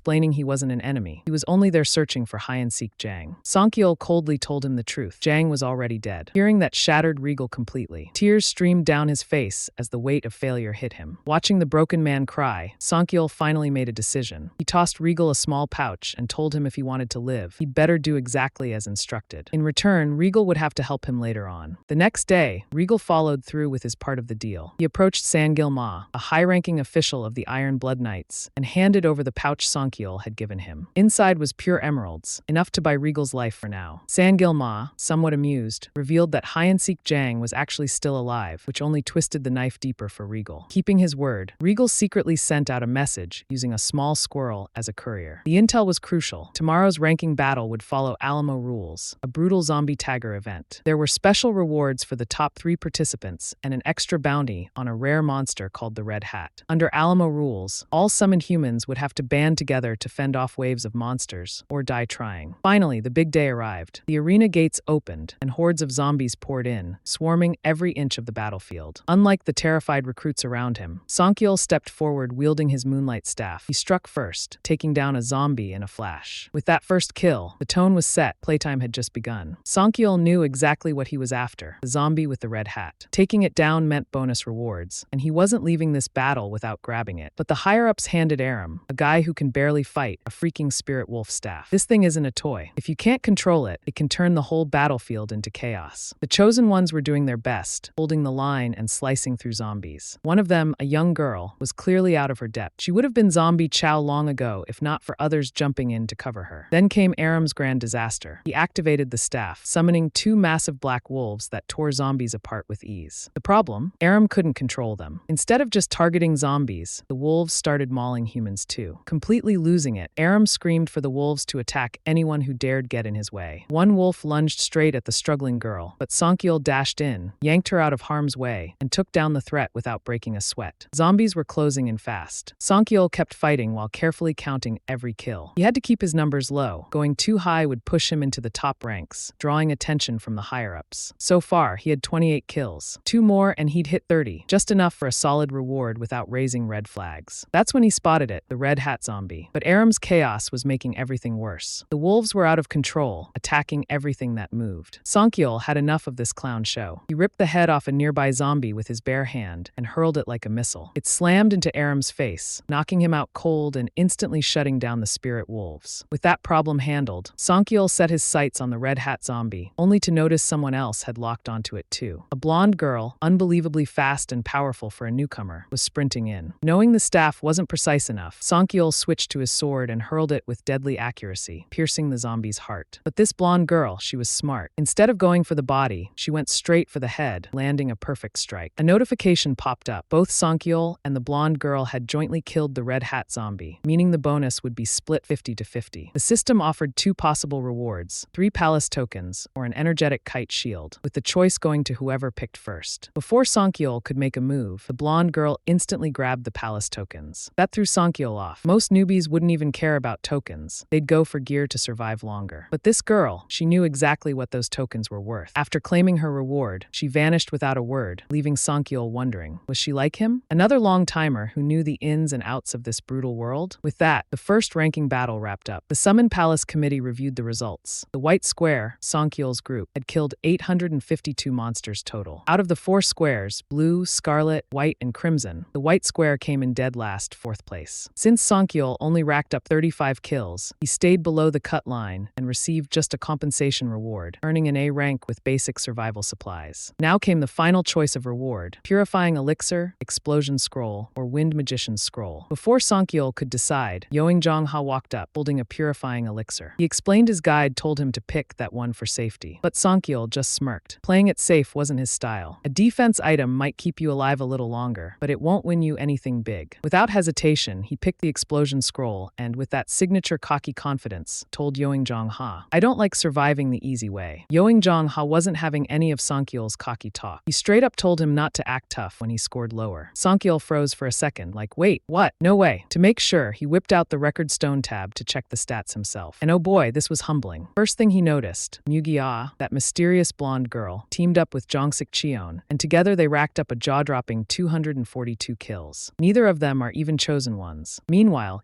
Yoing Jong-ha had 44 zombie kills, putting him ahead of Songkyul's 35. As for Aram Park, who had the fancy spirit wolf staff, the guy only managed 29 kills. No wonder he was stomping around, throwing a tantrum because someone stole his precious staff. Just then, remember that timid girl who clearly wasn't fit for battle? She approached Songkyul and Yoing Jong-ha. Her name's Songai Bae, and because of her looks, every guy around her was practically tripping over themselves trying to protect her. Songkyul didn't care. He could tell she was hesitating to even talk. But then she asked Songkyul straight up to lend her his staff. She promised to do anything he wanted as long as it helped her get out of this place. She even mentioned her uncle is a member of the Iron Blood Knights, trying to sweeten the deal. But Songkyul wasn't impressed. Instead of agreeing, he told her to go ask the higher-ups what they could offer him. Bae, desperate, decided to take a different route. She led him to a dry well and revealed there's a hidden quest down there that could grant someone the alchemist class. At first, Songkyul wasn't interested. He's aiming for magic, not potion making. That's when Bae started talking to her guide and revealed the real value. The hidden quest could push Songkyul's intuition up to 15 if he completed every task. That changed everything. Songkyul handed her the staff, but not without a deadly warning. If she was lying, he'd kill her without hesitation. With that, he jumped into the dry well, triggering the hidden quest. The system welcomed him with a grand title, The Wonders of Time, Traces of Eckhart of the 8 Heroes. Songkyul blinked. 8 heroes? Everyone knows about the 7 heroes, but this was the first time he'd heard of an 8. When he made a snarky comment about never hearing of this Eckhart guy, the system took offense, and even deducted one of his intuition points. That was the final straw. Songkyul grabbed the notification system itself and started squeezing it like it was a living thing. At first, it didn't react, but as he tightened his grip, the system actually screamed for mercy. Yes, the freaking notification system was begging. It quickly restored the lost point just to stop the pain. Despite thinking this quest might be a waste of time, Songkyul learned it wasn't that simple. The final exam of Eckhart's Wonders of Time could give him +1 intuition for every attempt, up to 10 points. On top of that, he could gain a familiar if he met certain conditions, and even achieve a great feat. Songkyul wasn't impressed. Only 10 points? That's nothing, he muttered. The system asked how much he wanted, and Songkyul calmly demanded 20. The system tried bargaining, first 12, then 14, finally settling at 15, explaining it was the maximum it could offer. With the deal set, the quest officially began. Songkyul gripped his hammer, shattered the first door blocking his path, and stepped inside, ready to see what this so-called 8th hero had in store for him. Inside the well, Songkyul found himself in what looked like a research lab, which made sense since this was an alchemy hidden quest. He casually grabbed 2 potions from a nearby table, and just from doing that, he got 1 point of intuition. Even the system was straight up trolling him at this point. The first test began, and he had to prove his alchemy skills. Suddenly, a small golem appeared, but let's be honest, this thing was barely working. Songkyul didn't even bother doing anything fancy. He just threw the potions at it. The poor golem caught fire, ran around like a headless chicken, and collapsed to the floor. That was enough to grant him another intuition point and unlock the alchemist subclass. Songkyul stood there, baffled at how ridiculously easy this was. When he checked the downed golem, he noticed its nucleus core was flawless. That told him something. If Eckhart really made this, then whatever familiar he'd get from this quest might actually be top tier. Moving deeper, he found an altar. To officially earn the title of alchemist, he needed to open the book on it. But from here on, he had to fully commit to becoming an alchemist to continue. As soon as he stepped forward, traps activated everywhere. Of course, we all know Songkyul could just smash the entire place with a single swing and walk out with the rewards. But instead, he decided to play along. The system then hit him with another twist. It would cost him 20 palace tokens to fully unlock the alchemist class. The system even joked, "Hey, we gotta make a living too," completely trolling him again. Annoyed but with no choice, Songkyul opened his class window and switched to alchemist. Side note, besides his main ancient warrior class, he also has a senior cook subclass, which is why later on you'll see him cooking like a pro. As soon as he switched classes, the traps automatically shut down. Moving ahead, he found a cooking pot with a table full of ingredients. The task? Craft an item capable of breaking the Mandagolem's shackles. Thanks to his alchemist class, he could now see detailed info on each ingredient. But instead of carefully thinking through combinations, Songkyul did what only he would do. He just grabbed everything he saw and tossed it in. While mixing, his mana drained rapidly. Frustrated, he grumbled that no wonder nobody likes this class. Eventually, he brewed a strange purple potion. Pouring it on the spiderwebs blocking his path, nothing happened. The timer ticked down, 30 seconds left. The system taunted him, calling him a talentless failure. That was it for Songkyul's patience. He grabbed the web with his bare hands and tore it apart effortlessly. This brute force solution triggered the final exam: destroy a massive 3-headed golem. Without hesitation, he summoned his hammer, dashed forward, and with a single devastating slam, crushed the golem instantly. The system lost it, yelling and calling him a con artist. But regardless of how he did it, he completed the hidden quest. He received the book of the Wizard of Creation, a familiar in the form of a living book named Bertelja, Eckhart's portable cauldron, and an impressive plus 11 intuition points. That's when the living book finally spoke, and its first words to Sankyul? It called him a shameless con artist. From the book, a little girl suddenly popped out, and she was straight up shocked that her so-called master is someone like Sankyul. Her name's Bertelja, a living book familiar that was gifted to him. She explained that she carries Eckhart's alchemical wisdom, but before she could even finish, Sankyul just snatched her book form away, not even letting her do her job properly. He immediately asked if there was a way to break the curse of extinction, and Bertelja hit him with a cold. Of course not, since even Eckhart himself couldn't solve that problem. Among his rewards, though, there was something crazy: the Book of the Conjurer. In all of Sankyul's 25 years in the other world, he had never heard of such a thing. This book wasn't just rare, it was legendary grade. Owning it meant unlocking the legendary conjurer class. But it came with a quest. He had to find Eckhart's daughter and follow her path to the truth. Now Sankyul assumed Eckhart's daughter had been dead for thousands of years, so without a second thought he tossed the book into his vault. Then Bertelja broke the news: she's Eckhart's daughter. And what does Sankyul do? Without even blinking, he throws her into the vault too. Later, Sankyul got news about the second-ranking battle from Regal. This one had a Pac-Man and Tam Tam style game, and the rewards depended on performance in each square. Regal warned him that if he couldn't keep supplying precious gems, there'd be no more information coming his way. Sankyul wondered why the higher-ups always picked the hardest path and started questioning whether the bond between the White Square and the Iron Blood Knights had finally ended. The stakes were high, since first-place rewards were more than double the second place, and falling behind meant fewer palace tokens. Tokens basically equaled power, and Sankyul wasn't about to lose ground. His plan was simple: rally the Chosen in his square. Since all the Chosen had feelings for Songhai Bei, and she didn't have a purifying elixir, he knew if he convinced them everything was for her sake, they'd blindly follow along. So he announced some hell-level training to prep for the ranking battle. But of course, drama never takes a break. That dirtbag Aram tried touching Bei, and she shoved him off instantly. Yang Zhong-ha, who actually liked her, stepped up and knocked Aram out with a punch. In terms of strength, Yang Zhong could crush him, but Sankyul knew this wasn't going to end clean. Still, our guy didn't really care. His plan came first, and if Aram got in the way, then he'd deal with him. The next day, training kicked off. Sankyul pushed everyone hard, and even promised a feast for those who finished without dropping out. After that, he approached Hakshul Kim's gang. He tried explaining the benefits of training, but Hakshul wasn't having it. People were too tired and hungry, so Hakshul refused, and that was that. They were out of the plan. Then Sankyul moved on to Jongsik Cheon's gang. Unlike Hakshul's group, these guys were motivated by raw power and profit. Sankyul explained that if they followed his training, each of them could boost their strength, agility, and stamina by up to 25 points. Considering most of them had stats around the 10 range, they could literally double their power. That was enough to convince Jongsik, and his gang joined the training. With this, Sankyul's White Square was basically guaranteed to grab first place in the upcoming ranking battle. Later that night, he kept his word and threw a massive meat dinner straight from his vault. Everyone went crazy for it since they hadn't eaten meat in ages. But Aram was off in the corner, glaring at Yangjong and clearly plotting something. Sankyul knew Yangjong was in danger, but he didn't care. His focus was only on tomorrow's battle. Finally, dawn came, and with it the start of the ranking battle. The rules were brutal. They had to survive an hour being chased by a ferocious monster called Tam Tam. If they managed to kill it, they'd instantly win. Right as the massive gorilla was about to storm the arena, Bei came rushing in to tell Sankyul that Yangjong was missing. But there was no time to waste. Tam Tam was already here, hungry and ready to crush everything in its path. Sankyul noticed something odd. Aram and the Chosen Ones were grouped together, and every single one of them had the purifying elixir in their hands. Meanwhile, that massive gorilla Tam Tam wasn't holding back. It started grabbing humans left and right and chomping them down like snacks. Jongsik wasn't about to let his people die pointlessly, so he quickly ordered his gang to split up and keep running until the mission ended. When Tam Tam reached Aram's group, the Chosen all popped their purifying elixirs at the same time. And because they did it simultaneously, the effects stacked, forming one insanely strong barrier that the gorilla couldn't break. Realizing he couldn't touch them, Tam Tam just went after other humans instead. But Park didn't use his elixir. Instead, he took off running, clearly scheming something. While chaos unfolded, we cut over to Armor Bach, the so-called commander of the Stormfront Alliance. This guy just chilling with girls, sipping drinks, casually watching people get slaughtered. Right in front of him was Sangil Ma, and this man started questioning if the palace summons were straight up trying to wipe out the descendants of the Iron Blood Knights. Don't worry if it sounds confusing right now, stick with me. All of this will make sense soon enough. Sangil left the stage and went to Dolorance, asking about Aram. She reassured him not to worry, since she gave Aram a purifying elixir. That left Sangil completely stunned. How? It's impossible to make a purifying elixir with alchemy or magic, since it's a literal blessing from the god of order. But Dolorance explained she followed the Iron Blood Knight's code. And let's just say that line carried a heavy meaning. For those connecting the dots, remember how Yongjong conveniently went missing earlier? Yup, now you see where this is going. Back on the battlefield, Songkyul, Bae, and 2 others were hiding. He explained that once Tam Tam devoured around 30 more people, it would be full, and the game would be considered over. But of course, Aram showed up right where they were hiding. This guy hurled his sword straight at Tam Tam to grab its attention, basically dragging the monster right towards Songkyul's group. Then Aram used Yongjong's purifying elixir to activate his own barrier, flexing like he had the upper hand. Songkyul told his team to run in formation once he gave the signal. The gorilla got close, the group scattered exactly like they practiced, and Aram smugly thought everything was going according to his plan. The funny part, he had no clue Songkyul had already seen through it all. Nothing was out of control. Songkyul's squad lured Tam Tam right into the perfect spot, and then boom, our guy whipped out an explosion scroll, setting that giant gorilla on fire. With the gorilla caught in flames, Songkyul dashed in through the smoke, dagger in hand, and started slashing the beast with multiple strikes, weakening it bit by bit. Then Jongsik jumped in, swinging his blade left and right, and soon enough all the other survivors piled on, hacking away at the monster. Tam Tam was still hanging on though and tried to swing back at Songkyul, but Bae stepped up with the moonlight staff and blocked its attack, shutting it down. Everything unfolded exactly the way Songkyul planned. In the end, the survivors met the winning requirement. Since they all contributed to killing the gorilla, the reward got split into percentages. Songkyul's share was 18%, and that was enough to rank him at S grade. His haul: a scorpion stinger whip, 14 palace tokens, and 2 weeks worth of food. For his special reward, he picked the soldier's crossbow. The ones who used their purifying elixirs walked away with nothing. That was the price of burning them during the battle. After the dust settled, Songkyul pulled Lee aside and asked him straight up, "Where's Yongjong?" Lee clearly knew something but kept his mouth shut. So Songkyul tried bribing him with 2 apples. Lee still refused. Then our guy upped the ante, offering top-tier dry-aged meat cooked with the finest skill. That was enough to get Lee talking. He revealed that Yongjong had gone to the abandoned cathedral with the head of discipline. When Songkyul investigated, he found Yongjong's body lying there, and near it some wolf fur. But this didn't add up at all. Wolves never approached this area, since the square's creatures kept them away. Just then, the head of discipline showed up pushing a cart to load the body. Acting fast, Songkyul grabbed him and demanded answers. The head of discipline first claimed it was Aram Park, but come on, we all know that piece of trash doesn't have the strength to kill someone like Yongjong. Pressured, the head of discipline finally cracked and revealed the truth. Aram Park is actually a werewolf. Knowing he couldn't resist, he submitted himself to Songkyul, declaring he was now his slave. At that moment, Songkyul dropped his disguise and asked if the man remembered him. The head of discipline froze, stunned, and called him the world's enemy, the one who was supposedly killed 5 years ago by the human dwarf allied forces. And little did this homunculus know, Songkyul never died. It was actually him who spared the human dwarf alliance, letting them live. Let's jump back to the others. Jongsik had just killed some of Hakchul Kim's men after they laid their hands on his clan's belongings, and now he was demanding compensation. The tension was about to explode into a full-on fight when Aram strutted in, all cocky, pretending like he could calm the situation down. But the second he laid a hand on Jongsik, Jongsik slashed Aram's hand and warned him to never meddle in his business again. That's when Aram finally dropped the act and revealed his true form, transforming into a terrifying werewolf right in front of everyone. 2 men from Jongsik's side tried to stand up for him, but Aram ripped through them in a single strike with his claws. Aram then lunged straight at Jongsik, ready to tear him apart. Tolerance quickly contacted him, telling him to stop. Too many people were watching, and if he lost control now, he could end up facing penalties in the upcoming trial. But of course, Aram didn't listen. He went straight for Jongsik anyway. Just when it looked like Jongsik was about to get shredded, someone activated the spirit wolf staff. 2 massive black wolves appeared, pouncing on Aram and holding him down. He struggled hard, but the wolves immobilized him until the transformation wore off, forcing him back into human form. According to Songkyul, the werewolf transformation only lasts for about 5 minutes, but that short window is more than enough for Aram to assert dominance over the square. Looking around, Songkyul's sharp eyes caught who summoned the wolves. It was Mugia, the blonde girl. Turns out she was the one who managed to snatch Aram's staff earlier. Right then, new intel came in from Regal. This time it was about tolerance. She had graduated from the magic school in Erdert, specializing in icecraft. Her skills? Top-notch. But her reputation? Horrible. Everyone knew she was materialistic, greedy, and always power-hungry. And on top of that, she kept tabs on Aram constantly, never letting him out of her sight, except for one thing. Whenever Aram took women into the forest, she never watched. Regal added that Aram was planning to take a woman into the forest right now, which meant Tolerance wouldn't be keeping an eye on him. For Songkyul, this was the perfect opening. The perfect time to finally get rid of that scumbag once and for all. Here's where Aram finally gets what's coming to him. He dragged a girl into the forest and literally started eating her alive. But just then, Songkyul Songyeol stepped onto the scene. The moment Aram saw him, he froze with fear. He couldn't even understand why he felt that way. Songyeol explained it perfectly. Unlike humans, animals can instinctively sense whether the one standing in front of them is predator or prey. And right now, Aram knew exactly where he stood. Without wasting time, Songyeol grabbed him and slammed him straight into the ground. But he didn't stop there. He picked up a thick wooden stick and smacked him with another brutal strike. Aram panicked and started screaming for Dolorance to save him, but she wasn't watching over him this time. Songyeol just kept hammering him, blow after blow, until the transformation finally wore off and Aram was back in his human form. Desperate, Aram tried bargaining, saying his father was the commander of the Ironblood Knights, and if Songyeol killed him, he wouldn't be safe. But that didn't add up. Aram was a brand new summoner here, so how could he be the son of the commander? Cornered, Aram confessed. A Ritterni came to him back on Earth and told him he was the commander's human son, promising him wealth and luxury if he came to the Otherworld. And for context, returnees are people who've somehow managed to survive this Otherworld and make it back to Earth. Turns out the higher-ups use them to recruit in secret, snatching up the hidden sons and daughters of influential figures and dragging them into this place. In fact, Songtaek-jo, the actual commander of the Ironblood Knights, had 3 children after coming here, but they all died to the curse of extinction. So this whole Aram is his son story was nothing but manipulation. Then Aram made it worse by spewing nonsense, saying Yongjong's death wasn't his fault. That was the last straw. Songyeol rammed that thick stick straight into his mouth, shattering his teeth. He gave him the brutal reminder that in this world, power decides everything. Acting tough just because of his background meant nothing here. Aram, barely holding on, thought Songyeol was showing him mercy by sparing his life. But that mercy didn't last long. The forest suddenly filled with vampires. They swarmed the area, surrounding Aram from all sides, and in an instant they lunged at him, ripping his body apart. Mugia shows up, and she's here to kill Aram too. Now think about it. Who walks alone to confront a werewolf? Definitely not your average summoned. That already screams something's up. So our guy pulls out the Eye of Truth. Her real name is Sujin Lee. Stats: above average, nothing too flashy, nothing that screams broken OP build. But there's this weird vibe about her that doesn't sit right. Then she comes clean, well, halfway. She admits she's not your ordinary summoned, but keeps things vague. No digging into Songyeol's business, no giving up too much about hers. Just enough to keep the mystery alive. What she does reveal is that she has her own reasons for being here. She did well in the last contest, and now she's on the lookout for talented allies. Naturally, Songyeol wants to know why she's so dead set on eliminating Aram. I mean, come on, he's a werewolf. That kind of raw power could be useful in the ranking battles. According to her, guys like Aram are more trouble than they're worth. They're a liability, the type to cause chaos in an organization instead of helping it. And you know what? Songyeol actually liked that answer. So he says, all right, I'll cooperate, but on one condition. If you know about any hidden quests, especially ones tied to magic, you spill the info. She agrees, fair deal. Then she asks his name. The second she hears Songyeol Kim, she actually flinches. Something about that name clearly got to her. But hold up, because Dolorance then enters the scene, only to find a very gruesome sight, Aram's corpse. Head and part of his upper body, that's it. She freaks out instantly, because if Aram's father gets word about this, she's absolutely screwed. But Dolorance isn't one to sit and panic. She starts scheming on how to clean up this disaster. And the very next day, plot twist, Aram shows up again like nothing happened. Except, he's not really Aram anymore. The body's there, the face is there, but the soul? Gone. Songyeol checks things out and figures it out quickly. Dolorance must have used necromancy to turn him into a puppet. Not only that, she even tossed in a spell to stop the body from rotting, just so nobody catches on. Meanwhile, Dolorance is already thinking big picture. She heads straight to Regal for help. And here's where you'll laugh. Remember when Regal needed her help and she straight up refused? Now she shows up, says a few words, and this dude immediately agrees. Peak clown behavior right there. She drags him into the slave passageways in the White Square and hands him a blood bottle. Not just any blood, but werewolf blood. She tells him to take good care of it, like it's some precious treasure. Regal, being Regal, doesn't even question it. Later on though, he does spill the beans to our guy. Dolorance's plan is way darker than anyone thought. She's aiming to wipe out everyone in the White Square. And 6 werewolves are going to be among the summoned in the next ranking battle. That's not just trouble, that's a whole storm waiting to blow up. Dolorance has gone full psycho mastermind. She's created 6 werewolves in the blue square. Let that sink in. 6. A single werewolf was enough to throw the White Square into absolute panic. So imagine 6 of them unleashed at once in the ranking battle. That's not a fight, that's a slaughterhouse. So Songyeol knows he has to come up with something, anything, before this turns into a massacre. He pulls out Bertelja from the vault and asks if there's any alchemy trick to deal with werewolves. And of course, Bertelja, being the mood lifter she is, goes, "Of course there is." Flips through her book, and there it is, the eternal flame. A fire that never dies out. Perfect, because werewolves are weak against fire. The problem? The ingredients sound impossible to get. Even Bertelja doubts Songyeol can gather them. But our guy doesn't hesitate. He grabs his hammer, goes mining to pull out a golden stone. Next, he hunts hunts down the blood-pudding queen, wrestles with that gooey nightmare, and actually walks away with her fluid. Finally, he goes toe-to-toe with a giant manticore and rips out its heart. And here's the funny part. Bertelja's jaw practically hits the floor. She thought this would be impossible, but Songkyul's out here collecting ingredients like he's shopping at a grocery store. Now comes the best part, mixing the eternal flame. Bertelja tries to remind him, this isn't cooking, this is advanced alchemy. But Songkyul just ignores her and starts treating it like he's whipping up a gourmet dish. Adds each ingredient carefully, organized, precise. It works. The eternal flame is born, proving his point. Alchemy really is just like cooking, if your recipe calls for monster hearts and queen slime juice. And hey, don't forget, our guy literally has a senior cook subclass. That's his cheat code. But here's where it gets clever. Dolorant's real objective isn't just wiping out the chosen. She's trying to erase all evidence of her failure by getting rid of Aram Park. Songkyul realizes this and decides to turn her own scheme into his weapon. The next ranking battle is coming up. It's a death match, no mercy, everyone against everyone. A bonus captain match after the death match, where 3 captains are chosen from each square to fight the decisive battle. Normally, captains hide behind their people to survive longer, but Songkyul knows the blue square is cocky. With 6 werewolves, they're going to put them in the front, even make them captains, because they think it's impossible for those monsters to die. That arrogance, that's where he plans to strike. For the white square, there are 5 candidates: Jongsik, Hakshul, Sujin, Lee, and of course, Songkyul himself. So he starts executing his plan the next morning. First stop, Lee. He straight up lies, saying his guide told him the bonus game will be a captain match, so they need 3 captains. He even says Lee is perfect for it, but Lee refuses, insisting he and his people will fight on the front lines. Songkyul warns him it's suicide, but Lee won't listen. Next, Songkyul visits Hakshul. He asks if Hakshul plans to step up as captain. Hakshul says yes. His group is the largest, so he feels morally responsible. But Songkyul flips it on him. He suggests Hakshul's people should stay in safer positions to protect the others, while Lee's group handles the front. Smooth manipulation. Hakshul buys it. Then comes Jongsik. Songkyul tells him not to fight on the front lines, but Jongsik takes offense, like Songkyul's calling his people weak. So Songkyul changes gears. He says, fine, if scores mean more to you than your life, do what you want. But wouldn't you be better off as one of the 3 captains in the bonus match? Don't you think you deserve that spot? And Jongsik swallows the bait whole. He agrees to become one of the captains. Classic manipulation at its finest. Finally, Songkyul meets Sujin and updates her that everything is falling into place. That night, the 3rd ranking battle begins. Rule death. Kill the summoned from the other squares. White square versus blue square. Lee's group takes the front lines, just like he insisted, and he's even fighting alongside them. Songkyul already warned him not to do this, but Lee ignored it, which only speeds up his own demise. And just like Songkyul predicted, when Lee clashes with a blue square fighter, it's not a regular human. The guy transforms into a werewolf. The blue square really did throw their beasts straight into the front lines. The battlefield right now is nothing short of pure chaos. You've got Armor Bakker standing there with Dolorance, just watching everything unravel, while on the other side Sangil Ma is frantically searching for Aram. But Aram's already dead, and Sangil has no idea. It's just a matter of time before the commander learns the truth about his son's death. Things get worse. Hakshul ends up getting killed by one of the werewolves, and Lee, poor guy, is in a horrible state, losing 2 of his limbs. Now he's regretting not listening to Songkyul, but regret doesn't heal missing arms and legs. It's too late. Our boy, though, he's in a tough spot, surrounded by Bae and 2 others, all of them desperately trying to protect Aram's corpse. Songkyul even went as far as handing his weapons over to them. But the wolves weren't going to wait around. One of them finally tracked the scent of Aram, the so-called living dead. Suddenly, all 6 of the beasts charged straight at Songkyul's group. The party tried their best, launching arrows and casting spells, but that only slowed the wolves down. One of the monsters even broke through and nearly reached Aram, but our guy stepped in fast and kicked that werewolf away. Songkyul managed to bait all 6 wolves into one spot. Then he turned to his group and ordered them to run if they valued their lives. With the wolves in position, our guy stepped next to Aram's body, mocking the creatures and taunting them to get closer. And just when they did, he leaped into the air and threw a bottle of water onto Aram. Sounds weird, but Songkyul had covered Aram's body in the substance of the eternal flame earlier. To that fire, water is like pouring hot oil on a stove. The second the water hit, flames erupted violently, trapping all 6 wolves. Some of them died instantly, others were left screaming in fire. One wolf tried to leap at our boy even while burning, but his party rushed in to protect him. And honestly, it's kind of funny because he didn't even need saving, but hey, they had his back anyway. Meanwhile, Sangil Ma is breaking down, realizing just how deep of a mess he's in. Aram's body is burned, the wolves are dead, and now the blame for everything is about to land squarely on him. Armor Bakker doesn't make it easier either. He mocks Sangil, reminding him that a certain wizard from the white square told him to place his bets on the blue square. That's when the truth hits Sangil. Dolorance had been pulling the strings the whole time, but by now, it's too late for him to do anything about it. On Dolorant's side, though, her plan had flopped. The 6 wolves were ashes. So she changed gears and went for the bonus match instead, ordering Regal to bring in the Gumnos. For context, a Gumnos is basically a brutally strong slave fighter armed with a weapon, and she's planning to unleash them. Now you'd think the fight was over, but not quite. At the end of this bloody battle, the white square had 205 survivors left while the blue square stood at 201. That would mean white square technically wins, but here's where things take a dark twist. Lee, who's somehow still clinging to life despite missing limbs, suddenly gets struck by a homunculus. And it's not just him. Every single person who was badly wounded, but not dead yet gets finished off by these homunculi. Their purpose was clear: make sure no half-dead stragglers survive. By the end of it, both sides are left with exactly 83 survivors each. See what just happened there? The higher-ups rigged it all. They forced this bloody tie on purpose, just so they could push everyone into the bonus match, where the real showdown begins. The captains themselves are going to fight each other. Everyone's still catching their breath from the carnage earlier, but no rest for the wicked. The bonus match is about to begin. The rules: each square picks 3 captains. Simple in theory, deadly in practice. Song Cheol calls the survivors from White Square together, stares them down, and basically tells them, if you want to keep breathing, you better show up to the meeting. On the other side, Blue Square is getting a visit from none other than Regal. Now remember, Dolorant's already slipped werewolves among them. They tore through their ranks, and now the survivors are standing there looking like they've just walked out of a nightmare. To help, Dolorant sends Regal over. One guy decides he's not buying what Regal's selling, so Regal answers by killing him right there in front of everyone. That's all it takes for the rest to fall in line. Nobody's asking follow-up questions after that demonstration. But Dolorance isn't done stirring the pot. She sends a message to Songteek Jo, commander of the Ironblood Knights. Hey, by the way, Sangilma's been bribed to threaten your son Aram's safety. The real one responsible for Aram's death is the same woman pointing the finger at Sangilma. Guards show up and arrest Sangil like clockwork. And because Dolorance always has one more trick, she goes to the new discipline director. Remember, the last one was killed by Song Cheol himself, and tells him to make an announcement. No enforcer battle this round. In the bonus match, captains will be picked based on their ranking battle scores. Blue Square picks Teekjo Lee, Yeongil Bae, and Yongham Kim. But one dirty little secret: Dolorance swapped one of them with a Gumno, a killing machine set to wipe out White Square. White Square's captains are Jongsik, the blonde Sujin, and of course, our guy Song Cheol. The rules are brutal. 10 minutes per fight. Captains must kill each other within the time limit. If all your captains die, the whole square loses. Every survivor is doomed. Song Cheol spots Regal in Blue Square's lineup and notices something. Regal's got an eye of the observer stuck to him. That's all the proof he needs. Regal's working for Dolorance now. First battle: Jongsik versus Teekjo Lee. Lee charges straight in, but Jongsik boots the severed head of a corpse at him, throwing him off just enough for Jongsik to close the gap and take his head clean off. Second battle: Yeongil Bae steps in. They clash hard, and Yeongil manages to slice Jongsik's face. Jongsik shrugs it off. Yeongil grins and explains his weapon is a blood kukri. Even the smallest cut means uncontrollable bleeding. Jongsik starts pouring blood, and Yeongil kicks him across the field to keep the distance. Jongsik can't keep going like this, and as Yeongil rushes in for the kill, his head suddenly explodes. Regal took him out, orders straight from Dolorance. Before Blue Square's last captain can fight, Sujin demands a player swap since Jongsik's out of commission. The discipline director says that's against the rules, until Sujin calls him out, basically saying, unless you're trying to kill us all, there's no reason to block it. Dolorance gives the green light. Then Yongham Kim steps into the ring. Song Cheol instantly warns Sujin. There's something wrong with this guy's energy. And he's right. Yongham is the Gumno planted by Dolorance. Song Cheol leans over to Sujin, reminding her, signal me if you need help. And then it's on. Yongham Kim steps forward, tall and menacing, spear in one hand, chain in the other. He starts spinning that chain, eyes locked on her like a predator sizing up its prey. The instant Sujin dashes in, he whips the chain forward. Her sword is trapped, pinned to the ground. No hesitation, though. She snatches another blade from the field and charges, aiming at his heart. But Yongham's no rookie. He twists just enough, and the blade sinks into his shoulder instead. Before she can recover, his fist slams into her with such force she's launched across the battlefield. She barely lands on her feet when he's already coming in with the spear. At the very last second, she pivots out of the way, buying herself a few precious steps of distance. And just when you think it's a one-on-one fight, Dolorance gives Regal the order: release the rest of the Gumnos. Oh, there aren't just one or two, there are more. 2 additional killing machines enter, turning the fight into 3 versus 1. Totally illegal. But the discipline director? Silent. Following Dolorance's script, Sujin grips the spirit wolf staff and summons 2 massive black wolves. They leap forward, only to be torn apart almost instantly. She tries a sneak attack from behind, but the third Gumno gets the drop on her, those giant scissor blades coming frighteningly close to snapping her in half. She dodges, barely, but Yongham hurls his spear, and this time it sinks right into her shoulder. In that heartbeat of danger, water, our guy bursts onto the scene. One clean strike, and Yongham's head hits the ground. Now, suddenly, the disciplined director finds his voice about rules. Song Cheol grabs Yongham's severed head and fires back. Then why were we fighting a Gumno in the first place? Checkmate. Dolorant's grand plan? Crumbling fast. She cuts contact with Regal on the spot. The director announces the results. It's a draw. Survivors pass. And just like that, the brutal ranking battles of the Summon Palace are over. Tonight, there's a ceremony after sundown. Cut to Dolorance, slipping away from the palace like a shadow until a hand smashes her head into the wall. Surprise, it's Sangil-ma. Alive. After she framed him, no less. Poetic justice served with a concussion. Back to Song Cheol. His mind's already on the next stage, the magic school. His goal, the Golden City. Intel awaits there. But before he can move, Regal shows up flanked by two Gumnos. With Dolorance and Sangil-ma out of the picture, Regal thinks the Summon Palace is his. Regal's smirk fades when Song Cheol reveals who he really is, the world's enemy. Without a flicker of fear, Song Cheol launches skyward, hammer raised high, and smashes it into the earth, wiping all three opponents in one devastating blow. Regal doesn't get a second chance. His skull is crushed, game over. Then Song Cheol's attention shifts. He calls out to the slave hunter. Turns out Christian, the one controlling the Gumnos, was behind the scenes the whole time. Christian sees the massacre, realizes he's done for, and does something unexpected. He plunges an object into his own heart, binding himself with an unbreakable death pact, pledging loyalty to Song Cheol. Looks like our guy just gained one very useful new ally. Battle's over, dust has settled, and the survivors who made it through hell itself are finally catching a break. Their reward, a class book. This is the one that lets our boy finally unlock the power of the Echo Scroll, granting him the Echo Wizard class. Just then, Sujin shows up to make good on her promise, leading him straight to the hidden quest. They arrive, and she gives him that look, warning him not to pick a difficulty too high. She's crystal clear. I'll wait here for 3 hours. If you're not back, I'm assuming you're dead. And our guy couldn't care less. Words in one ear, gone with the wind. He steps up to this eerie, headless angel statue, lays a hand on it, and he's whisked away to a blazing desert. This is the path of sorrow, the devil's warpath that links straight to the demon world. The hidden quest? The forgotten path of Sajados, one of the 7 heroes. Sajados, known as the eclectic wizard, is nothing like Vestiaire who just replicates magic through echoes. This guy is the only wizard who can wield multiple types of magic at the same time. Translation: our boy just hit the mother of all jackpots. He's given a choice of paths. The non-existence path, the hardest, highest risk, highest reward option, is staring right at him. And come on, we all know what he's going to choose. The second he does, the ground erupts. A giant worm bursts out, huge, terrifying, and then immediately regrets its life choices as our guy ends it instantly. But the real threat's next. Out marches the foolish king with his undead army. This king made a pact with the devil for eternal life, which sounds impressive until Song Cheol shows up with a hammer. He smashes through the undead like he's mowing grass, except they just keep coming back. That's when he decides to go straight for the source. And despite the immortal label, he turns the king into dust. Eternal life denied. The prize? The final elixir, a legendary item that can bring the dead back to life. Now here's the curveball. Song Cheol, who never bats an eye at rewards, suddenly looks deadly serious. He wants this elixir. The moment his hand touches it, a memory floods in, his daughter. Yup, turns out he had a daughter once, and she died. Just as the weight of that hits, the elixir vanishes and Sajados appears. Our guy is furious. Sajados just rummaged through his memories. The wizard mocks him, throwing salt in the wound about losing his daughter and reminding him that down here, in the underworld, everyone eventually falls to the curse of extinction. Song Cheol charges, hammer raised, but Sajados fades away with a smug. Until next time. Quest complete. The rewards roll in, plus 25 magical power, magical heart, and a fire sword. That fire sword, it's got a name, Heartfire, and it's not just for show. Plus 10 strength, and it comes with a nasty flame attack skill. Oh, and Sajados, right before vanishing, tossed in 2 extra goodies. A goblin map with some mysterious purpose and a blue stone ring. No instructions, no context, just the kind of loot that makes you curious and uneasy at the same time. Back on the surface, Sujin's locked in a struggle with Sangil-ma, and in the middle of it, he throws Dolorant's severed head straight at Song Cheol. Guess karma decided Dolorant's arc was over. Sangil-ma knows exactly who killed Aram Park. Song Cheol reaches for a stone, and Sangil-ma tightens his grip on Sujin's head, threatening to snap her neck. In a blink, Song Cheol hurls that stone with such precision it slices Sangil-ma's arm clean off. And then it turns into a spectacle, stone after stone, each one hitting like it's been fired from a siege cannon. When it's time to end it, Song Cheol closes the distance and swings Heartfire. One strike later, Sangil-ma isn't just dead, he's reduced to black ashes. Sujin, staring at the smoking remains, asks where that came from. Song Cheol just shrugs. My new toy. Later, the mood shifts. Our guy cooks for Sujin. Not just a meal, a masterclass. She's stunned to realize he's a top-tier chef. But over good food comes the real talk. Sujin, she's a returnee, just like him. And she's not from last year or last decade. She's from 10 years in the future. That gets his attention. I mean, why would someone with knowledge of the future risk their life here? Her answer: she needs Baekhyung's hidden quest. Baekhyung, the peak assassin. With his techniques, she believes she can prevent the catastrophes of destruction and save the world. Which leads to the darker truth. If she's here, it means the future's grim. Our guy's main mission is to bring down one of those catastrophes, the Demon Lord. But if the world's ending later, then he fails. He asks if it's because of the 7 heroes' catastrophes. Sujin says no, they actually beat the second and third ones, exactly as the Book of Destruction foretold. But then came something worse than anything before, an unmatched catastrophe. Her words land heavy. It's the world's enemy. Name? Song Cheol Kim. She tries to reassure him, saying the future version is nothing like the man in front of her now. What she doesn't realize is that the devilish figure she's describing is exactly the man she's talking to. Thanks to the veil of the deceiver, she can't see his true identity. Before she leaves, she pats his shoulder, determined to stop that future devil. She has no idea how close he is. Once alone, Song Cheol crumples. After years of grinding, to think he still fails, it's a gut punch. But then the fire comes back. Sujin's future isn't set in stone. The timeline can be bent, broken, rewritten. And he swears, right there, he will never let himself be corrupted. By morning, he's on his feet again, ready to leave and start learning new magic. We've just shifted scenes to the Golden City. This is where the newly summoned arrive to start fresh, train up, and, most importantly, learn proper magic. Basically, the perfect spot for our guy to level up. He's already got a pile of intel thanks to his new servant, Christian. But Christian doesn't just drop facts. He also drops a warning. There's a group here called the Followers of Destruction, a creepy cult that believes true magic power comes from the catastrophes themselves. The kind of people you keep both eyes on. Christian even gives him a tip on which magic school he should pick. So off they go to the magic school of Erfurt. First thing he sees at the entrance? Dead bodies hanging. A nice, warm welcome courtesy of the Inquisitors. They part ways for now, but before leaving, Christian reminds Song Cheol to make sure he gets into the Hall of Regret. Inside the admissions office, the director, Robert Danton, officially hands him his membership certificate. Our boy, of course, smooths the process with a little persuasion. By persuasion, I mean trading some of the pure emeralds from his vault. Next step, dorm assignment. This is where things get interesting. Sitting right there is old Zogbat, a magical sorting hat that decides where you live. You put it on, think of the dorm you want 3 times, and it makes the call. So Song Cheol puts it on, and in his mind repeats Hall of Regret 3 times. But he doesn't stop there. He straight up threatens the poor hat. If it dares say anything else, he'll rip it apart, and maybe let it soak in dirty water for a week so it can meet its fate slowly. The hat, terrified, immediately screams Hall of Regret. This stuns Robert because that dorm is closed down. But hey, the hat's spoken. No take-backs. Song Cheol heads over to his new home, the Hall of Regret. It's not just closed, it's known as the Nest of Enlightenment, which sounds wise and mystical until a voice cuts through the air. It's a young girl asking him how he dares to step foot here. Her name? Sarisa Zero. And Song Cheol clocks it instantly. She couldn't have escaped the curse of destruction. Translation: she's already dead, but someone's brought her back with a powerful resurrection spell. She tosses something at him with magic just to make her point, then warns him to leave. The place is off limits. He flashes his assignment certificate. She sees it, realizes she can't argue, and introduces herself properly. Sarisa Zero, student of Icecraft. Oh, and she adds that she's 5 years his senior, and the second floor is girls only. So now our guy's dorming with an undead who doesn't seem ready to admit she's dead. Honestly, couldn't have picked a better match for him. Songkyol's wandering the grounds of the Celestial School, heading up toward the classroom perched right at the very top of its tower. But before we get to what happens there, let's rewind to what his servant Christian had told him earlier. According to Christian, the Celestial School isn't just good, it's the most powerful magic school out there, drawing its strength straight from the skies. Naturally, Songkyol asks, because of meteors? Christian explains it's more than that. This type of magic can take a single streak of light and, depending on how you wield it, turn it into a devastating weapon. Sounds incredible until you hear the catch. Learning just one of these spells takes 5 years, and to even get there you need 140 magical power and 100 intuition. So Christian floats an alternative, transfer to Logotit. He explains there's been a long, heated power struggle between the Icecraft and Flame schools, and it got so bad that the former principal's mysterious death has left the position vacant for 3 years. Logotit, by contrast, is a rising powerhouse, most famous for its school of command. But Songkyol? Not impressed. He's already strong and doesn't feel like switching. Instead, he asks about Erfurt's celestial professor. Turns out that professor, Althusius Zero, is one of the greatest wizards to ever graduate from Erfurt. And when Althusius was younger, rumors say he killed the deputy priest of an assassination order in a duel. That's not just skill, that's wizardry lethal enough to take down an assassin. Now Songkyol's really interested. Fast forward back to the present. Songkyol finally steps into the celestial classroom. Leonard Sanctum, a student there, is caught off guard seeing him. He wastes no time introducing himself himself as the apprentice of Professor Althusius. Leonard calls out for his teacher, but Althusius couldn't care less. He casually tosses Sonkyul a book and says he's too old to teach him anything. Instead, Sonkyul should change his major within a week, and until then, spend his time reading this book. Oh, and here's a neat link. Althusius shares the same last name as Sarasa Zero, that blonde-haired girl we met earlier. He's actually her grandfather. Following orders, Sonkyul sits down to read. But soon, something clicks. He starts seeing the intricate patterns in the magic circles. That's his Echo Wizard active skill kicking in. It even nets him +1 intuition. Meanwhile, Leonard can't shake the feeling something's off about him. That suspicion only deepens when Sonkyul finishes the entire book in half a day. A book that normally takes a freshman at least a month to fully solve. Every answer? Spot on. Now Althusius is curious and a little concerned. He does a bit of digging, only to find Sonkyul's been assigned to the Hall of Regret, the same dorm as Sarasa. That sends him straight over to check on her. But the strange part, Althusius is acting suspicious himself. And remember, Sarasa is undead, brought back using a powerful resurrection spell. The threads between these characters are starting to weave together. Sonkyul gets handed another book by Althusius. Now, this man can read ancient languages just fine, but this thing? Completely over his head. Our boy isn't hopeless at studying, but let's just say, this book was winning the fight. Sarasa chimes in. Why don't you just ask my grandfather? But Sonkyul refuses. Althusius isn't officially his advisor, so no dice. Sarasa doesn't sugarcoat it either. She tells him straight. He's never going to understand these books anyway. The Celestial School's bar is sky high, 150 magical power, and 120 points of intuition. Way more than he bargained for. So, her advice? At least try on the school uniform before he gets kicked out. And when he does, she's standing there, pointing and laughing, saying it's an improvement over his ragged clothes. Back to business, though, there's a real problem. School rules say if you don't get an advisor within 10 days of enrollment, you're out. By the next day, the countdown's at 1. He must find someone. He heads to the Hall of Alchemy, and it's a disaster zone. Students are drunk, the place is messy, and it's basically chaos on every table. He approaches Professor Basil Phyllis, head of the hall. Basil looks at him like, why would someone like you want to join a sinking ship like this? Sonkyul simply says he wants to develop his pre-existing abilities. Then Basil checks the records, sees Sonkyul's major is Celestial School, and instantly agrees. Just like that, Sonkyul's got himself an advisor. Basil tells him to grab any book and start studying. He picks up basic alchemy for beginners and gets to work. That's when Bertelja, and oh, she's furious, starts ranting. To her, calling these drunkards alchemists is a personal insult. She even bets he'll get rewards for completing the book's tasks. So, Sonkyul rolls up his sleeves and starts mixing. Healing ointment, water slime potion, dog transformation potion. The rewards? Nothing life-changing, but better than walking away empty-handed. That night, Christian sends him some juicy intel about a hidden quest. One of the reasons he pushed for Sonkyul to join the Hall of Regret in the first place. Following the instructions, Sonkyul finds a hidden door and goes underground. Blood starts seeping from cracks in the unyielding door, and the second it does, he smashes it open. A strange notification appears. Why did you turn this door handle? He would have picked bravado, but Christian had warned him the answer was curiosity. So curiosity it is. Then a magic circle emerges and asks for its meaning. His answer? Luck. The air shifts. The scene changes. And now, standing before him is a torture chamber. At its center, a devil lounging on a torture chair waiting. The place reeks of old, dried blood. No one stepped foot here since the dorm was shut down, and you can feel it in the air. Sitting in the gloom is a so-called devil, acting smug, stretching like he's been bored out of his mind, even saying he was thinking of breaking out. But our guy? He's no sucker. Christian already fed him the truth. This thing isn't going anywhere. It's been imprisoned here for who knows how long. The devil suggests a little game. 3 pots, a dice hidden in one. Guess correctly, win. He starts shuffling them fast, hands a blur, but Sonkyul doesn't even blink. Picks the right pot and pockets his reward, +1 magical power. Round 2. The devil wants another go, but Sonkyul turns away, bored. That's when the stakes get sweetened. 10 magical power if he wins. Of course, the devil wants something if he loses. Sonkyul's soul. Now, here's what you need to know about this devil. It's really just a parasite. Lets you win the first couple rounds so you get greedy, then takes your soul when you finally lose. But Sonkyul isn't playing blind. He counters with his own terms. 20 magical power if he wins. That sets the parasite off. It's too much. But then he learns our guy's spirit stat is 500. A soul worth that much? Temptation wins. The pots start flying faster than before, but Sonkyul doesn't even bother tracking them. He grabs the devil outright because, surprise, this cheater's hidden the dice in his mouth. Before it can spit excuses, Sonkyul ends the game permanently. +20 magical power. Stats check. 60 magical power, 58 intuition. Still not enough for his goal. So new plan, buy mountains of mana bottles and start cracking soul stones. Break them using only magic and you get power boosts. Bertelja's fuming. It's risky and she calls it cheating, but Sonkyul calls it efficiency. The soul stone in his hands threatens to drain his soul. Warnings even flash that if he feels dizzy or starts trembling, he should drop it. His mana burns away fast, but thanks to the ridiculous stash of bottles he's bought, he smashes it. +2 magical power, +1 intuition. Then another, and another, until exhaustion hits. By the last stone, the danger's real. He's out of mana bottles, so he lets it go. But here's the thing, with his infinite money vault, he could literally buy every mana bottle in the world. Which brings us to how he got that vault. Cut to Governor Hornico, head of the Merchant Union. The gold coins Sankyul spent on all those bottles? They've reached the governor's hands. 8 years ago, the infinite safe was robbed. Rumor says there was a stranger in the Summon Palace during the trials, same name, same man. Yep, it was Sankyul. Now the governor's boiling for revenge. He orders his servant to contact the assassination order and request their best killer. They're about to pick a fight with the strongest human walking. Shift scene again, to the Debaisi study, home of the Almira family. A request lands on their desk. Take out the world's enemy. The assassin chosen? Kaz Almira, eldest son of the family. Songcheol walks back into the celestial class, and immediately Leonard's face says it all, shocked. The guy thought Songcheol had fully transferred to alchemy. But the surprise doesn't last long before Leonard's true colors show. He starts running his mouth, mocking him for not being able to use magic yet. Our guy just smirks. Oh, really? And then decides to make a point. First, he proves he's finished every single answer in Celestial Magic 101. Then, without a word, he lifts his hand and fires a beam of magic so bright it shoots straight into the sky. The result, a brand new skill, Glare. Leonard is frozen. Even Songcheol's impressed. This is only a third-rank spell, but it's sharp. And Althusas? He's staring like he just saw a ghost. Leonard, on the other hand, starts screaming, demanding to know how it's possible, especially since Songcheol shouldn't have enough magical power or intuition. But the truth is simple. Songcheol just hustled for quest rewards and squeezed extra stats out of alchemy until he met the requirements. Leonard spins to his mentor, asking if Althusas handed over some special book. He's rattled now, scared his position might be slipping. He charges forward, grabbing Songcheol by the collar, only to instantly regret it when he's hit with a single glare. Like a terrified chicken, he backs right off, but Leonard's pride kicks in. Flames erupt around him. This is the same guy who's killed an opponent in a duel before, and he clearly means to do the same here. Before it blows up into something lethal, Althusas cuts in, not just to protect Songcheol, but because Leonard's reckless temper is about to expose something dangerous. By losing control, Leonard is basically telling everyone he's a follower of destruction, and that puts Sarasa at risk too. So Althusas flips to diplomacy, showering Leonard with praise, calling him talented, easing him down. Leonard, still simmering, asks why his mentor hasn't told him about the Celestial School's vision. Althusas simply says it's not time yet. Then he reminds Leonard that Perigius, his other mentor, wouldn't want him expelled. Leonard makes it clear Althusas is his only mentor. But in the back of his mind, he's already plotting how to get rid of Songcheol. Meanwhile, our guy's in the training ground, piecing together the magic circle from memory. He fires off Glare again. It's fast, it's clean, it hits the target in a blink. But when he gets close, the damage is pathetic. The kind of pathetic where you question your life choices. This thing wouldn't even take down a low-grade demon, let alone the Demon King Hathanius Max. Sure, the skill's great for speed. It's almost impossible to dodge, but the power just isn't there. So he tries something bold, combining it with his Echo skill. In theory, Glare multiplied could be devastating. He launches Glare, follows with Echo nothing. Tries again, and again, still nothing. Then a system notification pops up. A soulless voice cannot generate Echo. That's when the frustration hits, and Songcheol defaults to what he does best, wrecking things. Out comes the hammer, and the training targets don't stand a chance. And then, in the middle of the destruction, his mind clicks back to something Leonard said, the Celestial School's vision. Now, he wants it. Bad. Songcheol meets up with Christian for some digging, and oh boy, Christian's got tea to spill. Turns out Leonard Sanctum, the smug flame school guy, he's a follower of destruction. And not just a casual member. He's the favorite apprentice of Professor Perigius, the almighty dean of the School of Flames. Christian lays out the backstory. 3 years ago, the old principal, Magnus, mysteriously dies. With the top spot wide open, Perigius and Robert Danton, the Icecraft School's dean, go to war for the position. That battle's still raging. The appearance of the followers of destruction. Rumor has it Perigius himself is recruiting them, which makes Leonard's loyalty pretty obvious. Then Christian slips in another detail. Professor Althusas? He owes Perigius a lot of money. Songcheol instantly connects the dots. This has to be for Sarasa. That's enough to work with for now, so Songcheol forks over more coin, telling Christian to dig deeper. Get him a list of every follower inside the school and find out exactly who's in charge. Now cut to Althusas and Sarasa. She's in the middle of treatment, an unsettling kind. Necromancers surround her, casting their magic to keep her body from rotting. Remember, she's already dead, brought back through necromancy, and that means every week they have to maintain her with this ritual. Once they're done, the commander of Logatit steps up for payment. Althusas hands over a bag that's way too light. And then, this great magician, this prideful man, kneels, promising to bring the rest next time. The commander doesn't doesn't like it. This is the second delay. But in the end, he allows it, warning there won't be a third. The necromancers leave, and who comes knocking? Inquisitor Magnus Maxima, demanding to know if Althusas is finally ready to save the school. Meanwhile, Songcheol heads to the alchemy hall, only to find the place scorched, students injured, and smoke still in the air. When he asks what happened, one student says a fireball came out of nowhere before the explosion. A fireball? Yeah, we all know whose signature that is. Straight to the admissions office he goes, telling Robert flat out it was Leonard. But here's the real question. How can a student pull something like this and walk away untouched? Robert explains, no one dares cross Perigius unless they want to end up like Althusas, exiled and disgraced. That's Leonard's shield, his master's influence. Now a grand courtroom-like hall, professors from every school gathered. And there's Leonard, spewing nonsense, waving around a petition to disband the alchemy school entirely, calling it a junkie haven. But let's be real, he's only pushing this to get Songcheol kicked out. Robert arrives with Songcheol in tow. The air's thick, both men are ready to throw down. But before things turn ugly, Althusas steps in, refusing to let Leonard duel. Leonard seizes the moment to jab back, calling out Althusas in front of everyone, reminding him he once killed an assassin deputy priest and put the school in danger. Then Leonard turns to the whole room, asking why they're pretending everything's fine. The principal's been murdered, and meanwhile, the professors are too busy bickering to teach anything worth learning. And just as the tension peaks, a student bursts in with breaking news. Professor Perigius has been murdered. Christian's out there running, but he's not alone. Someone's been tailing him. And every time he picks up the pace, the dark fog around him gets heavier and heavier, almost like it's feeding off his movement. Thankfully, Christian kept his cool and immediately wrote a message, warning our guy that someone's on his back and that they're actually tracking Songcheol's gold coins. He gave the message to the squirrel to deliver it safely. But just when you think he's clear, bam, someone grabs him from behind, choking him out. It's Kezalmyra, the same assassin that's been hunting Songcheol. Meanwhile, back at the academy, the professors are busy investigating what happened to Professor Perigius. The guy's been found dead, and by the looks of the scene, it seems like a meteor came crashing down on him. Basil immediately points fingers, saying only one person at their school has the power to summon such a destructive meteor, Althusas. But Robert isn't buying it. He argues that if it really was Althusas, the entire school would have been reduced to rubble. So Robert throws out another theory. Maybe it's a student's doing. And the name he suspects? Leonard. But before they can corner him, Leonard bolts, swearing it wasn't him and that he'd never kill his own mentor. Here's where our guy's sharp instincts kick in. He knows the meteor is just a cover-up, not the real cause of death, which means the suspect pool just got bigger. It could have been anyone, Robert, Perigius' old enemy, Basil, who already has a shady reputation in the alchemy school, or even Althusas himself, who's rumored to be a follower of destruction. So many possibilities, no solid answers. Later that day, the squirrel finally delivers Christian's message. Now that our guy knows the gold coins are being tracked, the first name that pops into his head is Governor Hornico. And he's spot on. He starts thinking about who else could possibly challenge Governor Hornico. The answer? Emperor Marlborough himself. So, our guy heads over to a store he often visits. The moment he steps inside, he reveals his true identity, the world's enemy. And man, the shop owner nearly dies of fear on the spot, begging for mercy. Instead of killing him, Songcheol throws a dagger at the terrified man, ordering him to take it and head straight for the human empire. His mission? Secure an audience with the emperor. And of course, failure is not an option. You already know what will happen if he messes this up. Bertelja, on the other hand, is fuming. She insists Songcheol should just kill him right there. That way all traces of the gold coins vanish. But Songcheol shuts her down. He doesn't kill people without reason. That's not who he is. Bertelja snaps back, saying the 7 heroes were like that too before they turned into catastrophes. But Songcheol stands firm, recalling Sujin's words that he'll be an unmatched catastrophe, yet confident he won't lose himself to corruption. After that, Songcheol makes his way to the usual spot where he and Christian meet. But instead of finding his servant waiting, he's hit with a devastating sight, Christian tied to a chair dead. The poor guy had been tortured until his loyalty death pact activated and killed him. Just as Songcheol takes this in, someone steps out from the shadows. And who is it? Basil. Basil shows up and actually thanks our guy for shutting down Leonard's nonsense back in the meeting. But then his eyes land on Christian's body, and you can tell it sparks something in his head. He brings up the most shocking case in their school's history, the death of the former principal Magnus. Why? Because Perigius' murder looks almost identical to that one. Turns out Basil's got sharp eyes too, not just our guy. He starts laying out the details, and man, it gets dark. The bones sticking out of Perigius' body, way too clean, and that immediately reminds Basil of a spell called Lich's Dark Care. It's a horrifying spell that rots the flesh of any living creature, sparing only the undead. To make things worse, under the body there wasn't even blood, it was a pool of water. That screams icecraft magic, which makes Robert a possible suspect. But our guy doesn't have the patience for all this chatter. He cuts through the noise, wanting to know what Basil really thinks. That's when Basil drops a bigger theory. theory. He suspects the Inquisitor. The Magnus family, he explains, is stacked with powerful wizards, but the former principal was actually an illegitimate child. He was only recognized because of his insane natural talent. His older brother, Magnus Maxima, didn't have it so easy. They say he grew up locked away in a basement, deprived of everything. With that kind of upbringing, Basil thinks it's more than likely he developed a grudge against his brother and the entire school. So in his mind, the Inquisitor Magnus Maxima could be the real killer. But now, seeing Christian lying dead here, Basil isn't stopping at that. He straight up adds Songcheol to his list of suspects. Then Basil steps closer, holding a needle that gives off a strange vibe, and slyly asks if Songcheol is interested in gaining some benefits from the school. Now, let's be real. The easier option here would have been to just stab Basil and be done with this whole problem. But that's not Songcheol's style. Instead, he plays it cool, brushing him off with, "Nah, I wouldn't take them even if they were handed to me." So they both head off together to pay a visit to Professor Robert. Now here's where things flip. When they get to the admissions office, Robert is acting completely different from earlier. Hours ago, he seemed doubtful, but now he's strutting around all high and mighty. He even promises Basil that he'll keep his position as the head of the Alchemy Hall before dismissing him. Once Basil leaves, Robert turns to Songcheol, convinced he's a chosen one like himself, and straight up asks him who his guide is. Our guy, quick on his feet, drops the perfect lie: the ancient kingdom. That one line seals the deal, because it gives Robert no way to dig into Songcheol's real past or origins. Robert's now eager to pull him to his side. I mean, think about it. Here's someone who mastered magic in just a few days and crafted a level 5 item right after entering the alchemy school. A prodigy like that? Robert's not about to let him slip away. Plus, word is, Songcheol's pockets are more than heavy, and Robert definitely likes the sound of that. So he tempts him with an offer, a position as a professor at the alchemy school. But Songcheol isn't biting. He doesn't want a title, he wants the celestial school's vision. Robert shuts that down immediately, saying it's impossible, since even Althusius never listened to Perigeus or any tyrants before him. So what does Songcheol do? He starts walking away, basically tossing bait to see if Robert will chase after it. And sure enough, Robert bites, offering him instead the vision of the School of Ice Craft. But come on, that's way too basic for Songcheol. He waves it off without a second thought. Now let's jump over to the Human Empire's palace. In the grand audience room, Emperor Walliam Quinton Marlborough is seated on his throne. The shop owner, the same terrified guy Songcheol sent off earlier, finally makes it there, clutching the dagger he was ordered to deliver. The moment Emperor Walliam lays his eyes on the dagger, he's stunned, caught off guard by what it means. Emperor William takes the dagger in his hand, and there's no mistaking it. It's Songcheol Kim's dagger. The Emperor immediately issues a command: send out the Second Naval Fleet, led by Admitri Medioff, straight to the Golden City. Their mission: hunt down the world's enemy and eliminate him at all costs. Now shifting back to our guy, Robert pulls out something pretty wild. He tells Songcheol that he'll reveal the path of destruction, the so-called real road to truth. In other words, he's offering Songcheol a taste of catastrophe's power. And the big reveal is that Robert himself is also a follower of destruction. That makes their deal official. Songcheol hands him a treasure chest stacked with gold coins. But remember how Governor Hornico was the one who sent the assassin after our guy, and Emperor Marlborough is also a follower of destruction? Songcheol's plan is to pit them against each other and watch as they tear each other apart. Later, he heads back to class, and Althusius gives him some books about meteors. Now Songcheol has been working his tail off to raise his intuition, but when he flips through the pages, nothing. Turns out, you need at least 210 intuition points just to understand those books. That's insane. But our guy isn't backing down. He still wants the vision. Althusius decides to demonstrate glare, the same skill Songcheol learned. Only difference, when Althusius uses it, the destructive force is on a whole other level compared to Songcheol's version that can't even break a training dummy. Althusius then asks him why he's so obsessed with chasing the vision. And Songcheol, dead serious, answers, "Because I'm going to stop a catastrophe." That reply actually shocks Althusius. To him, trying to stop one catastrophe only triggers another, a never-ending cycle. But Songcheol doesn't buy that logic. He refuses to trust the words of people who haven't even tried. And right at that tense moment, the Almira siblings walk in. Kez Almira, the assassin who was sent to kill Songcheol, and his sister Myra Almira, a poisonous insect expert and the eldest daughter of the family. Kez activates his hidden skill, Night Spectra, a terrifying ability that reveals information about anyone it's used on. Thanks to Songcheol's flawless disguise, they don't realize he's the world's enemy. But Althusius? They immediately see through him, knowing he was the one who killed their deputy priest. Althusius's expression turns cold. No more games. Kez appears behind him, boasting that he's far stronger than that priest. And our guy? He's just standing there chilling, almost entertained, waiting to see how the old man handles himself in battle. But before anything can go down, Myra interrupts, reminding her brother they don't have time to waste. Once they leave, Songcheol starts piecing things together. It clicks. They must be the ones who killed Christian, which means their real target is him. Meanwhile, Meanwhile, as the two assassins are heading back, they cross paths with Leonard. And instead of ignoring him, they decide to have some fun. They drag him into the nearby forest. Kaz slices his ear clean off, and with a silence barrier around them, no matter how loud Leonard screams, nobody is going to hear him or come to the rescue. Kaz keeps lashing him with that whip again and again, every strike tearing into him. And Myra sends out one of her creepy insects that crawls right onto Leonard's back and injects him with venom. The pain is so unbearable, Leonard's screams would have shaken the whole forest. But remember, they set up a silence barrier, so no matter how loud he cries, nobody's coming. Our guy Song Cheol still isn't letting go of his goal. He refuses to leave until Althusas hands over the vision. Althusas, clearly fed up with his stubbornness, finally pulls out multiple marbles and lays down a challenge. These aren't ordinary marbles. They're training tools used to test and measure celestial magic. The rules are straightforward but cruel. One marble randomly turns black, and Song Cheol has to hit it with his magic. Once he does, another turns black, and so on. There are 3 levels in total, each harder than the last with more black marbles to chase. If he can clear all the stages by the end of the day, Althusas will consider giving him the vision. So the test begins. And honestly, it's hilarious at first. The marbles start moving and Song Cheol's just standing there like, are you serious? But then he realizes how tough they actually are. These marbles don't just move, they interfere with magic itself. The second he tries to lock onto the black marble and fire, it gives him no time. He launches one glare after another, but every single shot misses. Not even one hit. Althusas can't hold back his laughter, mocking him. With such mediocre skills, you dare dream of holding the vision? But you know Song Cheol. Giving up isn't in his vocabulary. He downs mana potions and keeps grinding, refusing to quit. Hours pass, and he keeps adapting, getting faster and sharper with each attempt. 10 hours straight, and he's still at it. To put that into perspective, it took Althusas himself more than a year to master this test. Then, finally, Song Cheol has a breakthrough. He realizes brute force alone won't cut it, so he combines agility with magic. When the black marble lunges at him, he lowers his body, dodges with ease, then charges after it with incredible speed, striking it dead on. He keeps this up, marble after marble, black streak after black streak, until at last he clears all 3 stages. As a bonus, the system even rewards him with stat points. Althusas is left speechless. This test was designed for seasoned experts, yet Song Cheol crushed it in a single day. Even so, Althusas tells him there's still one final stage left, and they'll take it on tomorrow. When Song Cheol leaves the classroom, he notices someone visiting Althusas this late at night. The man brings a cold coin from the Inquisitor along with a letter. Althusas reads it, and as his eyes scan the page, old memories come rushing back. We finally learn the truth. Magnus, the former principal of Erfurt, was once Althusas' dearest friend. But as Althusas recalls, everyone who climbs to the very top faces a test of greed, and Magnus was no exception. He gave in, became a follower of destruction, and no matter how Althusas begged him to stop, Magnus was already too far gone. This explains why Althusas had to kill him. He sided with Maxima, Magnus' own brother, who carried an unshakable hatred for him, and together they ended Magnus' life. Now, back to the present, Althusas suddenly senses danger. The force field around the Hall of Regret has been broken. That can only mean one thing: Sarasa is in grave danger. At the same time, Song Cheol also feels it. He realizes the protective field has shattered, and a silence barrier now wraps around the building. So, he breaks through the barrier and storms inside. On one side, Althusas is facing off against Kaz. Kaz lunges in with his dagger, but Althusas instantly vaporizes the blade with a single glare. Kaz switches tactics and lashes out with his whip, wrapping it around Althusas' arm to immobilize him. But the old man just dissolves the whip into ashes. Kaz then leaps into the air using his shadowy technique, trying to get the upper hand, but Althusas raises his hand and unleashes Tempesta's Fulguratio. A massive black tornado mixed with lightning tears through the sky, sucking Kaz into its vortex. And let's be real, this is why Althusas carries the title of the strongest sorcerer in all of Erfurt. Kaz fights against it, but Althusas doesn't give him a chance. He opens a portal and vanishes straight to the Hall of Regret. Now inside, Sarasa is in serious danger. She's being attacked by Leonard, who's no longer human. He's mutated into a half-insect monstrosity. She's throwing up magic barriers to protect herself, but her preservation magic is weakening fast, and you can see the toll it's taking on her. On top of that, it seems like Sarasa knows the truth, that she's already died once and was brought back to life. Leonard, now consumed by madness, keeps rambling about the vision and blaming Althusas for what he's become. Then he does something shocking. He starts wielding 2 types of magic at the same time. He fuses them into a devastating spell and hurls it at Sarasa. Just when it looks like she's finished, our guy Song Cheol steps in. He blocks the attack head-on, shielding her from the blast. But Leonard isn't done. He prepares another spell, one so destructive it could level the entire building. Song Cheol pulls out his hammer and tells Sarasa, "Don't tell your grandpa about this." Then he dashes forward with insane speed, swings that hammer, and takes Leonard's arms clean off in one strike. A moment later, whatever parasite or thing string attached to Leonard's back detonates, and Leonard's twisted life ends right there. Just then, Althusas arrives, rushing to check on his granddaughter. Sarasa looks at him and admits the truth. It was thanks to Song Cheol that she survived. And right as that moment settles, Kaz also steps into the scene. Althusas tried using glare on Kaz, but Kaz managed to dodge and slip away, though he couldn't shake off this strange vibe he felt about Songkyol. Little did he know, Songkyol is the world's enemy. Now, Althusas being grateful thanked Songkyol for saving Sarasa, but our clever boy wasn't just going to smile and nod. He used that moment to push Althusas into handing over the vision. Just as Althusas was about to do it, the Inquisitors stormed in, claiming they've got dirt on him, 13 crimes to his name, and now they're here to arrest him. But it's all just a setup, a scheme to purge the school. So the gold coin was basically a bribe in exchange for his life. Before getting dragged away, Althusas reassured Sarasa that he would come back and begged Songkyol to protect her. Sarasa, fired up, wanted to run after her grandfather, but Songkyol calmed her down and told her to trust him with everything. Meanwhile, Kaz's sister wasn't just sitting around. She went to check on Christian, the guy she and her brother were keeping hostage, and left behind a spider to spy and gather information. She thought she was being slick, but nah, Songkyol caught her slipping, appearing right behind her and smacking her to the ground. On the darker side of things, Althusas ended up in the hands of Maxima, who had him locked underground and was torturing him. Keep in mind, these two had previously agreed to work together, but Maxima doesn't care about agreements. Once he learned the world's enemy was around, he realized chaos was about to break loose. So his grand plan? Destroy the city himself before everyone else does. Now here's where it gets personal. Over 40 years ago, Maxima was branded the black sheep of his family, and they ended up selling him to the Purification Order. What he went through there was straight up hell, education that broke him down until he became an Inquisitor. Yup, this guy's grudge runs deep, and now he wants to wipe out the entire Erfurt school just to feed his bitterness. And he's not stopping there either. He ordered assassins to kill professors, including Robert Danton, and maybe even the students. Then the mask came off, literally. Maxima took off his helmet, and surprise, he's not even human anymore. He's a damn lich. The school turned into a bloodbath. Students and professors started falling left and right to these assassins. Among them was Debussy Almira, the silent assassin and head of the Almira family, along with Ilya Almira, the terrifying godmother of venomous insects. Together, these monsters wiped out the entire School of Flames, and they weren't done. They set their sights next on the School of Icecraft. Ilya started worrying about her daughter Myra, since the lovebird moth she sent out never returned. Just then the moth finally arrived, and with it came the heartbreaking truth. Myra was dead. That's when everything snapped. Ilya realized what happened, but at the exact same time, Songkyol made his entrance. And man, I swear, I hope he tears these bastards apart in the most brutal way possible, because they've been slaughtering innocent people without hesitation. Finally, Songkyol dropped the act, revealed his true identity, and demanded one thing: who among them killed Christian? Debussy, thinking he could be the hero, told his wife to step aside and then threw himself at Songkyol. The two clashed hard, steel against steel. But you already know how this ends. Our boy came out on top. No surprise there. After putting him down, Songkyol asked again, straight to the point, who killed Christian. But before the truth could come out, Debussy's wife tried to be slick, sending her butterfly to attack from the shadows. Too bad for her. Our guy already saw that coming. One swift move, and the butterfly was gone. Just like that, both Ilya and her husband were finished, and honestly, they had it coming. Now with them out of the picture, word spread across the academy. Althusas' execution was set for tomorrow at noon. Songkyol went straight to Robert. Turns out, Robert wasn't just sitting around. The man had a backup plan he called his secret weapon. And let me tell you, this wasn't your average weapon. He led Songkyol to a hidden spot guarded by multiple golems, and there it was, a portal. The moment Songkyol laid eyes on it, he knew exactly what it was. This portal, it led straight into the demon world. And Robert's plan? When the execution starts, he's going to activate it and unleash demons into the school. After that bombshell, Songkyol decided to check on Althusas. And how does he do it? By strolling in with a bottle of wine called Cum La Rose. The place is literally flipped upside down. The old man's on death row, and our boy's just chilling like it's a casual evening get-together. But don't get it twisted. Songkyol's got a reason. He's after the vision, and there's no way he's letting Althusas die before he gets it. Althusas explained that transferring the vision takes time, and time is exactly what Maxima won't give them. Before anything else, Althusas asked one last favor. He wanted Songkyol to track down a mercenary wizard going by the fake name Deckard, while he himself would deal with Sarasa. Weird setup, I know, but trust me, everything is still moving along with our boy's plan. Later, Songkyol met Sarasa and laid it out clearly. She wasn't going anywhere to help her grandfather. He'd already pledged his name to protect her and her grandfather, so she had to trust him on this. Then came the morning of the execution. Students and professors packed together to witness it. Maxima raised his hand and gave the order. But the moment he did, a giant demon erupted onto the scene. And now it's showtime. Like I told you, everything is unfolding exactly exactly under Songkyul's control. Let's rewind things back to yesterday. Songkyul asked Robert how the dimensional door works, and Robert, trying to flex a bit, showed him the dimensional key. That was a big mistake, because the moment he pulled it out, our guy straight up snatched the key and smacked Robert. Honestly, I don't even know if Robert's still breathing after that one. So instead of waiting, Songkyul just activated the portal himself. And let me tell you, as terrifying as demons can be, they're still less scary than this guy personally running wild. The portal opened and demons started pouring in. But then a massive airship appeared in the sky and started raining fire on the horde. This was no random ship either. It was the airborne fleet of the Human Empire, led by Dmitry Medvedev. Dmitry immediately sent in his naval infantry with strict orders to find and destroy the dimensional door so the demons could be cut off. The battlefield was absolute chaos, students and soldiers clashing with demons everywhere. And in the middle of all this, Maxima still hadn't given up on his obsession with executing Althusius. But just as things looked like they were about to take a grim turn, the flames burned out and the so-called world's enemy showed up. Songkyul wasted no time, charging straight at Maxima with a devastating blow. Now Maxima didn't die right away, because of course he's a lich. He starts talking big, saying no one can kill him as long as he holds the pact of immortality. But Songkyul couldn't care less. He just enlarged his hammer, slammed Maxima, and then kept slamming him again and again until there was nothing left but dust. And let's be real here, pact of immortality or not, once you're dust you're done. End of story. That was the moment Althusius realized without a doubt, our boy is the true world's enemy. Just then Kaz tried to play sneaky, coming from behind with a dagger. But the second that blade touched Songkyul's skin it shattered like glass. Songkyul sent Kaz flying, probably reuniting him with his family on the other side. With the threat cleared, Songkyul and Althusius managed to escape the battlefield. Meanwhile, Saresa, who had been worrying herself sick, was relieved to see her grandfather alive and safe. Then came the moment to pass on the vision. They approached a glowing magic sphere that spun. Suddenly, light shot into the sky and constellations formed overhead, illuminating the place. The light descended onto Songkyul, and when he opened his eyes, he was standing there completely naked, radiating a brilliance so overwhelming that even he himself struggled to endure it. This light wasn't just any glow, it was a force capable of devouring everything. According to Althusius, the light shows a different form depending on the desires of the one who beholds it. Then Althusius presented him with something extraordinary, the primordial glow, a legendary grade magic book. To even comprehend it, Songkyul needs 500 intuition. And on top of that, this spell sits at tier 7, which means it's leagues above ordinary magic. Even so, Songkyul declared his plan without hesitation. He intends to rid the world of the catastrophe devil lord Hathanius Max. Althusius was stunned, calling the idea outrageous. But Songkyul doesn't put his faith in any book of destruction. He's determined to prove that humanity can defy any prophecy, no matter how bleak. Seeing his current magical stats weren't nearly enough, Althusius advised him to seek out his son Deckard, who was holding the front lines of the demon world. Deckard could help Songkyul boost his intuition and prepare for what's ahead. And because our boy isn't all fists and fury, he even left them with a chest full of gold coins. Saresa burst into tears, thanking him for everything he had done for their family. Turns out, beneath the destruction and chaos, our main character really does have a heart of gold. And now, with everything set in motion, Songkyul is stepping into the demon world, ready for the next chapter of his journey. We're right in the front lines of the demon world, and who's holding the line? Criminals who've been thrown here to defend an outpost by killing demons as redemption for their sins. These guys spot someone approaching and immediately freeze. A human? Out here? That's insane considering how swarmed with demons the area is. So, naturally, they drag our guys straight to the redemption force. Like I said, every single one of them is a criminal force to fight on this front line or die trying. That's when we meet the bold loudmouth trying to act scary in front of our boy. LOL, little did this dude know who he's actually talking to. His name? Gonga's Aaron, but the whole squad calls him Rockhead, and believe me, the name fits perfectly. Next up, we're introduced to Akkad, the longest-serving member of the Redemption Force, better known as Hell Fists. He tells our guy, "Call me Zero." Yep, they don't go by names here, only numbers. When our boy asked about Deckard, Akkad said, "Oh, number 22. Why would you look for a man who's practically on the brink of death?" Turns out, Deckard only volunteers for the most dangerous missions where death is almost guaranteed. Akkad eventually takes him to Deckard, who, plot twist, is actually Sarasa's father, which makes perfect sense since he's Althusius' son. To prove his connection, our guy shows Deckard Althusius' ring. But before things move forward, Akkad demands to see his stats, but our boy wasn't about to play fair. He used Veil of the Deceiver on the system itself. Bro really doesn't care. It's like he owns the system. Deckard, seeing this, admits that he came here to push himself beyond his limits, because that's exactly what the world's enemy did to become stronger. The funny part, he's saying that while the actual world's enemy is standing right in front of him. Deckard makes a promise, though. If our guy survives long enough here, he'll personally teach him every magical quest he knows. Now back to business. The Redemption Force force had lost a guard post to demons last month, and the mission now was to reclaim it. Who's leading? Unfortunately, Rockhead. Yup, the worst commander you could ever imagine. They head out, wipe out the demon guards, and enter the outpost. But surprise, it's empty. Of course, it's a trap. Akkad even mutters that they've already fallen for this kind of trap before. Honestly, having Rockhead as captain is less of a punishment for him and more of a curse for the whole squad. Suddenly, giant rocks start raining down on them. Demons charge in from every side and chaos erupts. Deckard, being sharp, notices our boy's alchemist class listed on his stat board, so he hands him a teleportation scroll. He tells him to use it to escape if things get too deadly. Again, little did he know who he's talking to. Deckard warns him that useless bravado only leads to death. But as the demons close in, archers start raining arrows. Akkad is smashing through demons with his fists, and our boy activates Glare. Then it happens. A massive demon charges straight at Deckard. If it weren't for our boy stepping in and saving him, Deckard would have been minced meat. Our boy even throws Deckard's own words back at him. Useless bravado, huh? That's when Deckard decides to unleash his trump card. He channels the power of the skies and summons a meteor shower, obliterating wave after wave of demons. But the spell eats away at his mana and stamina like crazy. Even worse, the demon leader is still alive, and now he's summoning even more demons into the fight. Rockhead, in a panic, calls for reinforcements, but the reply is brutal. They tell him if he wanted backup, he should have shared his battle plan earlier so they could prepare. This is exactly what I meant when I said having Rockhead as your commander is like a death sentence. He's literally dragging the redemption force straight into hell. They're completely surrounded, and Rockhead, this guy really had the nerve to tell everyone to just trust in themselves and they'll make it out alive, even though he's the one who dragged them into this mess in the first place. Then Deckard, finally thinking straight, came up with a plan. If they could carve a path through the canyon and seal off the opening with magic, they might just be able to shake those demons off their backs. Of course, Rockhead acted like he'd been the genius behind the idea all along, pointing and nodding like, "Oh yeah, that's not bad. Sure, buddy." So they rushed to the edge, leaping straight into the horde of demons, hacking and blasting their way through, each one covering the other's back, while our boy was casually shooting Glare's left, and right like this was just another day for him. Then out of nowhere, a roper demon showed up. Our guy locked in on its weak point, but before he could finish the shot, Deckard jumped in and sliced the thing clean in half. The look on Deckard's face was priceless. He couldn't believe this guy was supposedly just a beginner. Well, he's not. The fight raged on, blades clashing and spells flying, until Deckard's sword finally snapped. Just as a demon lunged at him, our boy stepped in and saved him at the last second. That's what happens when a wizard insists on swinging around a sword like he's in some medieval drama. Deckard, catching his breath, muttered about how hard it's been to get mana potions lately since some punk's been clearing out the market. Funny thing is, little did he know, the so-called punk was actually our Sankyul all along. Rock had somehow managed to bring down one of the massive demons, opening a path for them to escape. But just as they bolted, the demon leader charged after them. Our boy looked up, aimed at the rocks above, and brought the whole cliff crashing down, blocking the monster off. Still, they'd lost more people in the chaos. Once they regrouped, Deckard handed our boy a marble of knowledge. The quest tied to it, grave cleaning. Not exactly glorious, and the reward was barely worth it, just +5 to magical power. But Deckard explained he'd have more to offer as our guy continued to progress. Later, the survivors sat down to eat, though the mood was grim. Their so-called commander Rockhead didn't show the slightest bit of regret. The man didn't give a damn about those who died, honestly. He seemed more like a spy planting demons in their path than an actual captain. Our boy eventually sat down with Deckard, who was chilling quietly, and finally got him to talk. Deckard revealed the real reason he was here, the dungeon. Rumors said there was an ancient dungeon nearby, one created long before the era of the Seven Heroes, filled with immense magical power. When Sankyul asked if it was tied to the Seven Heroes, Deckard shook his head. This dungeon went back even further. He asked if Sankyul had ever heard the old tales of the people who went underground to escape the curse of extinction. To Sankyul, those were just stories people made up to cope with their grief. But Deckard was convinced. He believed the dungeon was built by those very underground survivors. As their talk ended, and our guy made his way back to camp, he noticed smoke rising from the outpost. That could only mean one thing. They were under attack. And right then, Deckard's voice rang out in a scream. Everyone's just survived a demon smackdown, battered but breathing. Well, everyone except Deckard. He's alive thanks to our guy, but the poor man's been poisoned. Criminals have zero access to antidotes. Not exactly the neighborhood pharmacy. So, our boy doesn't waste time. He's not about to let Deckard bite the dust, especially when Deckard's holding juicy intel about the dungeon. First stop, the blade that cut him. And what does he find? Oh, nothing ordinary, just iron forged from troll poop. Yep, courtesy of the Joe tribe. Luckily, the cure's straightforward, lonely grass. So off he goes, farming like he's about to open a medieval salad bar, gathering way more than necessary. Then, channeling his alchemy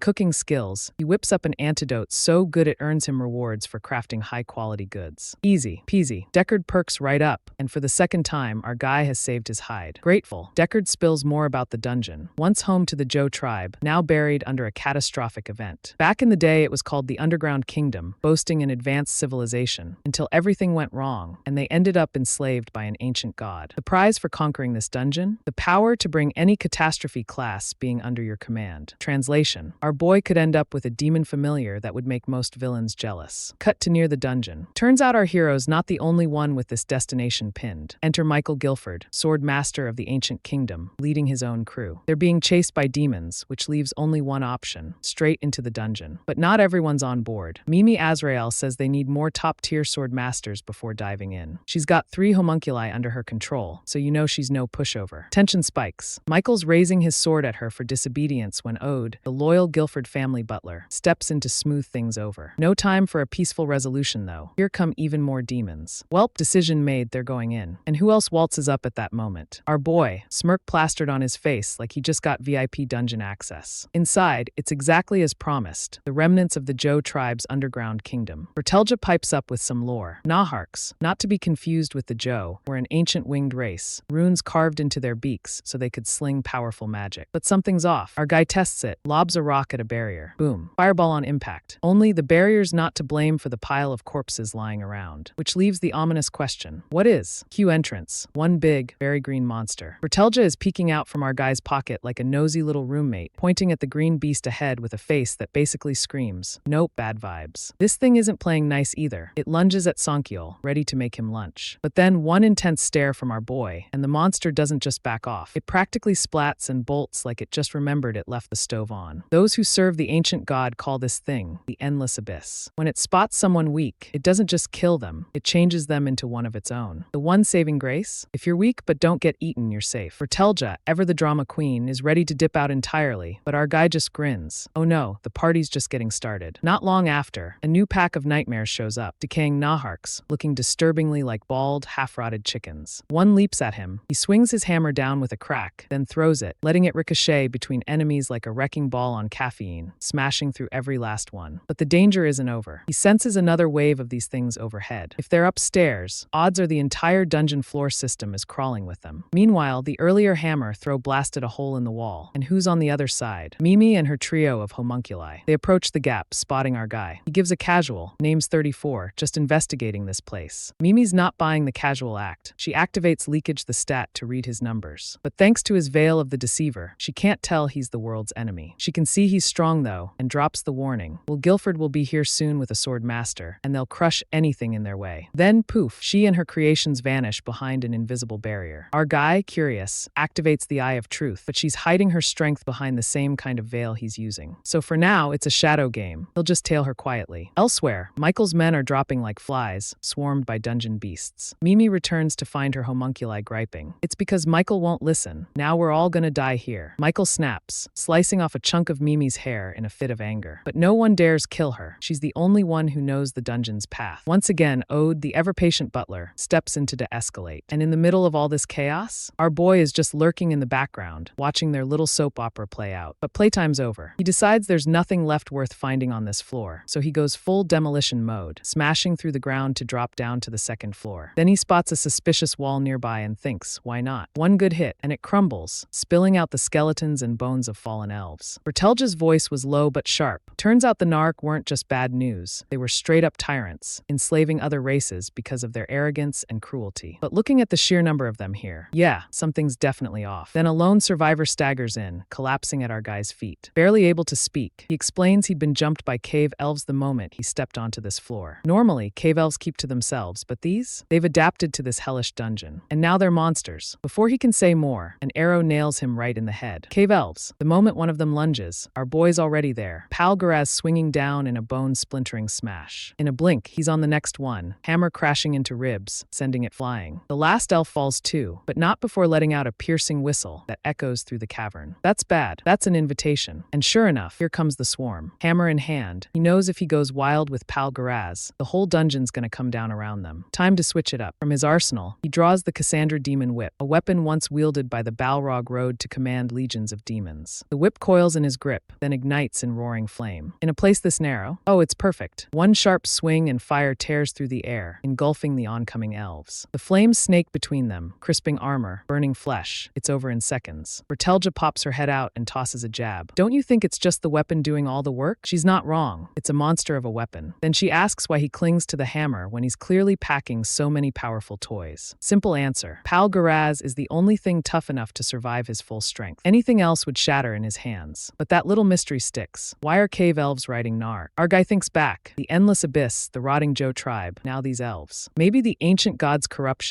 is tearing apart the natural order itself. He keeps moving, blasting through walls and floors like they're made of paper. That's when he stumbles onto Michael's crew, locked in a bloody fight with dungeon beasts. Michael's a sword master, no doubt, but even he slips, nearly taking a hit if not for Ode, the sharp-eyed butler who's always watching his back. When the dust settles, the victory feels hollow. Their numbers are down to just a few battered soldiers. That's when Mimi storms in, fists flying, socking Michael across the face. She warned him not to open that door. He opened it anyway. And now, well, one look around says it all. They're in deep trouble. Michael's face was red with fury. He snapped at Mimi, reminding her that when his father arrives, there will be hell to pay if they haven't dug up the dungeon's treasure yet. Mimi didn't take it lying down. She mocked the oh-so-noble ancient kingdom family, right to his face. Ode, ever the peacekeeper, told her to stop before things got ugly. But you can feel it. Karma is sharpening its knife in the corner. That's when our boy strolls in, casually pointing out that if you've just slapped Willie Guilford's son, the 7th Continental himself, you must be rocking some seriously high status, maybe even a court wizard? Bold guess, but Mimi shuts it down fast. The ancient kingdom doesn't even have court wizards. Then Mimi does something surprising. She spills the beans. Everyone here's chasing one thing, the Narc King's crown. Through the system, she even flashes him the full quest info, free of charge. The crown lies buried deep with the Great Joe tribe, rulers of both sky and earth in their prime. The Narc King gained unbelievable power at the cost of wiping out his own kin. The dungeon's quest is clear. Find the king's body and crown on sublevel 4. Whoever claims it will uncover a fragment of the truth. Our guy naturally asks, why hand all this over for nothing? Mimi just smirks. It's common knowledge. Then she drops the line with absolute confidence. No one but her will ever touch that crown. And honestly, she's not wrong. You'll see. But don't think for a second that means Sonkyol's just gonna stand around. Before heading off, she makes it clear. She knows he's hiding his true strength. If they both survive, they'll meet again. Oh, and one more tidbit. Willie Guilford himself is on the way, and he's got history with our guy. So back to business. Sonkyol does what he does best, punches holes straight to the lower levels. Down here, mana is so thick it's practically infinite. Soon he's standing in the audience chamber of the Joe tribe king on sublevel 3, surrounded by piles of skeletal remains, the grim proof of a clan's annihilation. He tries smashing through to sublevel 4, but no dice. Pal Garaz comes down again and again, yet the floor doesn't crack. Something's protecting it, a repellent defense spell that blankets the entire level. He pushes forward, passing 4 intact statues out of 6, spotting rubies left by long-dead adventurers who probably killed each other over them. Now they're stashed safely in his vault. Then he sees it, a throne. And because why not, he drops himself onto it. A booming voice fills the chamber. The one who desires the throne is the Nahark's enemy, and a fireball roars toward him. He dodges without breaking a sweat. Before he can even grin, another trap triggers, a massive sword swinging down in a deadly arc, aiming to cleave him in two. The ground shakes. The 4 statues aren't stone anymore. They're alive, and each one's got its own nasty brand of magic. The first unleashes Demon Soul Voider, sending a storm of massive blades whistling through the air straight for our boy. Right after, the second statue calls forth Dread Coil Viper, a giant, rock-headed serpent slithering after him. But he weaves between them effortlessly, not even breaking a sweat. While slipping past their attacks, he fires off a glare spell. The air here is saturated with mana, and that supercharges the glare way beyond normal. The statues keep coming. He ducks a fireball from one, but then another statue summons the abyss. A yawning portal of darkness opens behind him, and clawed hands shoot out to pin him in place. Bertelja's clinging to him, shouting, "Why are you just dodging and not hitting back?" Well, because their chained elemental attacks are designed so that if you don't take them all down in one hit, you're toast. So, time to try something new. Not the usual hammer carnage. He leaps high into the air, blasts a glare, then follows it immediately with his secret technique, Echo. The result, that single glare multiplies again and again, detonating like a cascade of pure light and wiping out every statue in the room. Without the mana-rich environment here, he couldn't have pulled it off. When the dust settles, he's left with a rare loot drop, luminous stones. Bertelja explains they're luminous obsidian, perfect for grinding into obsidian powder, which boosts magic power. She suggests a break. He's fine with that. It's time to let him cook. Using his alchemy,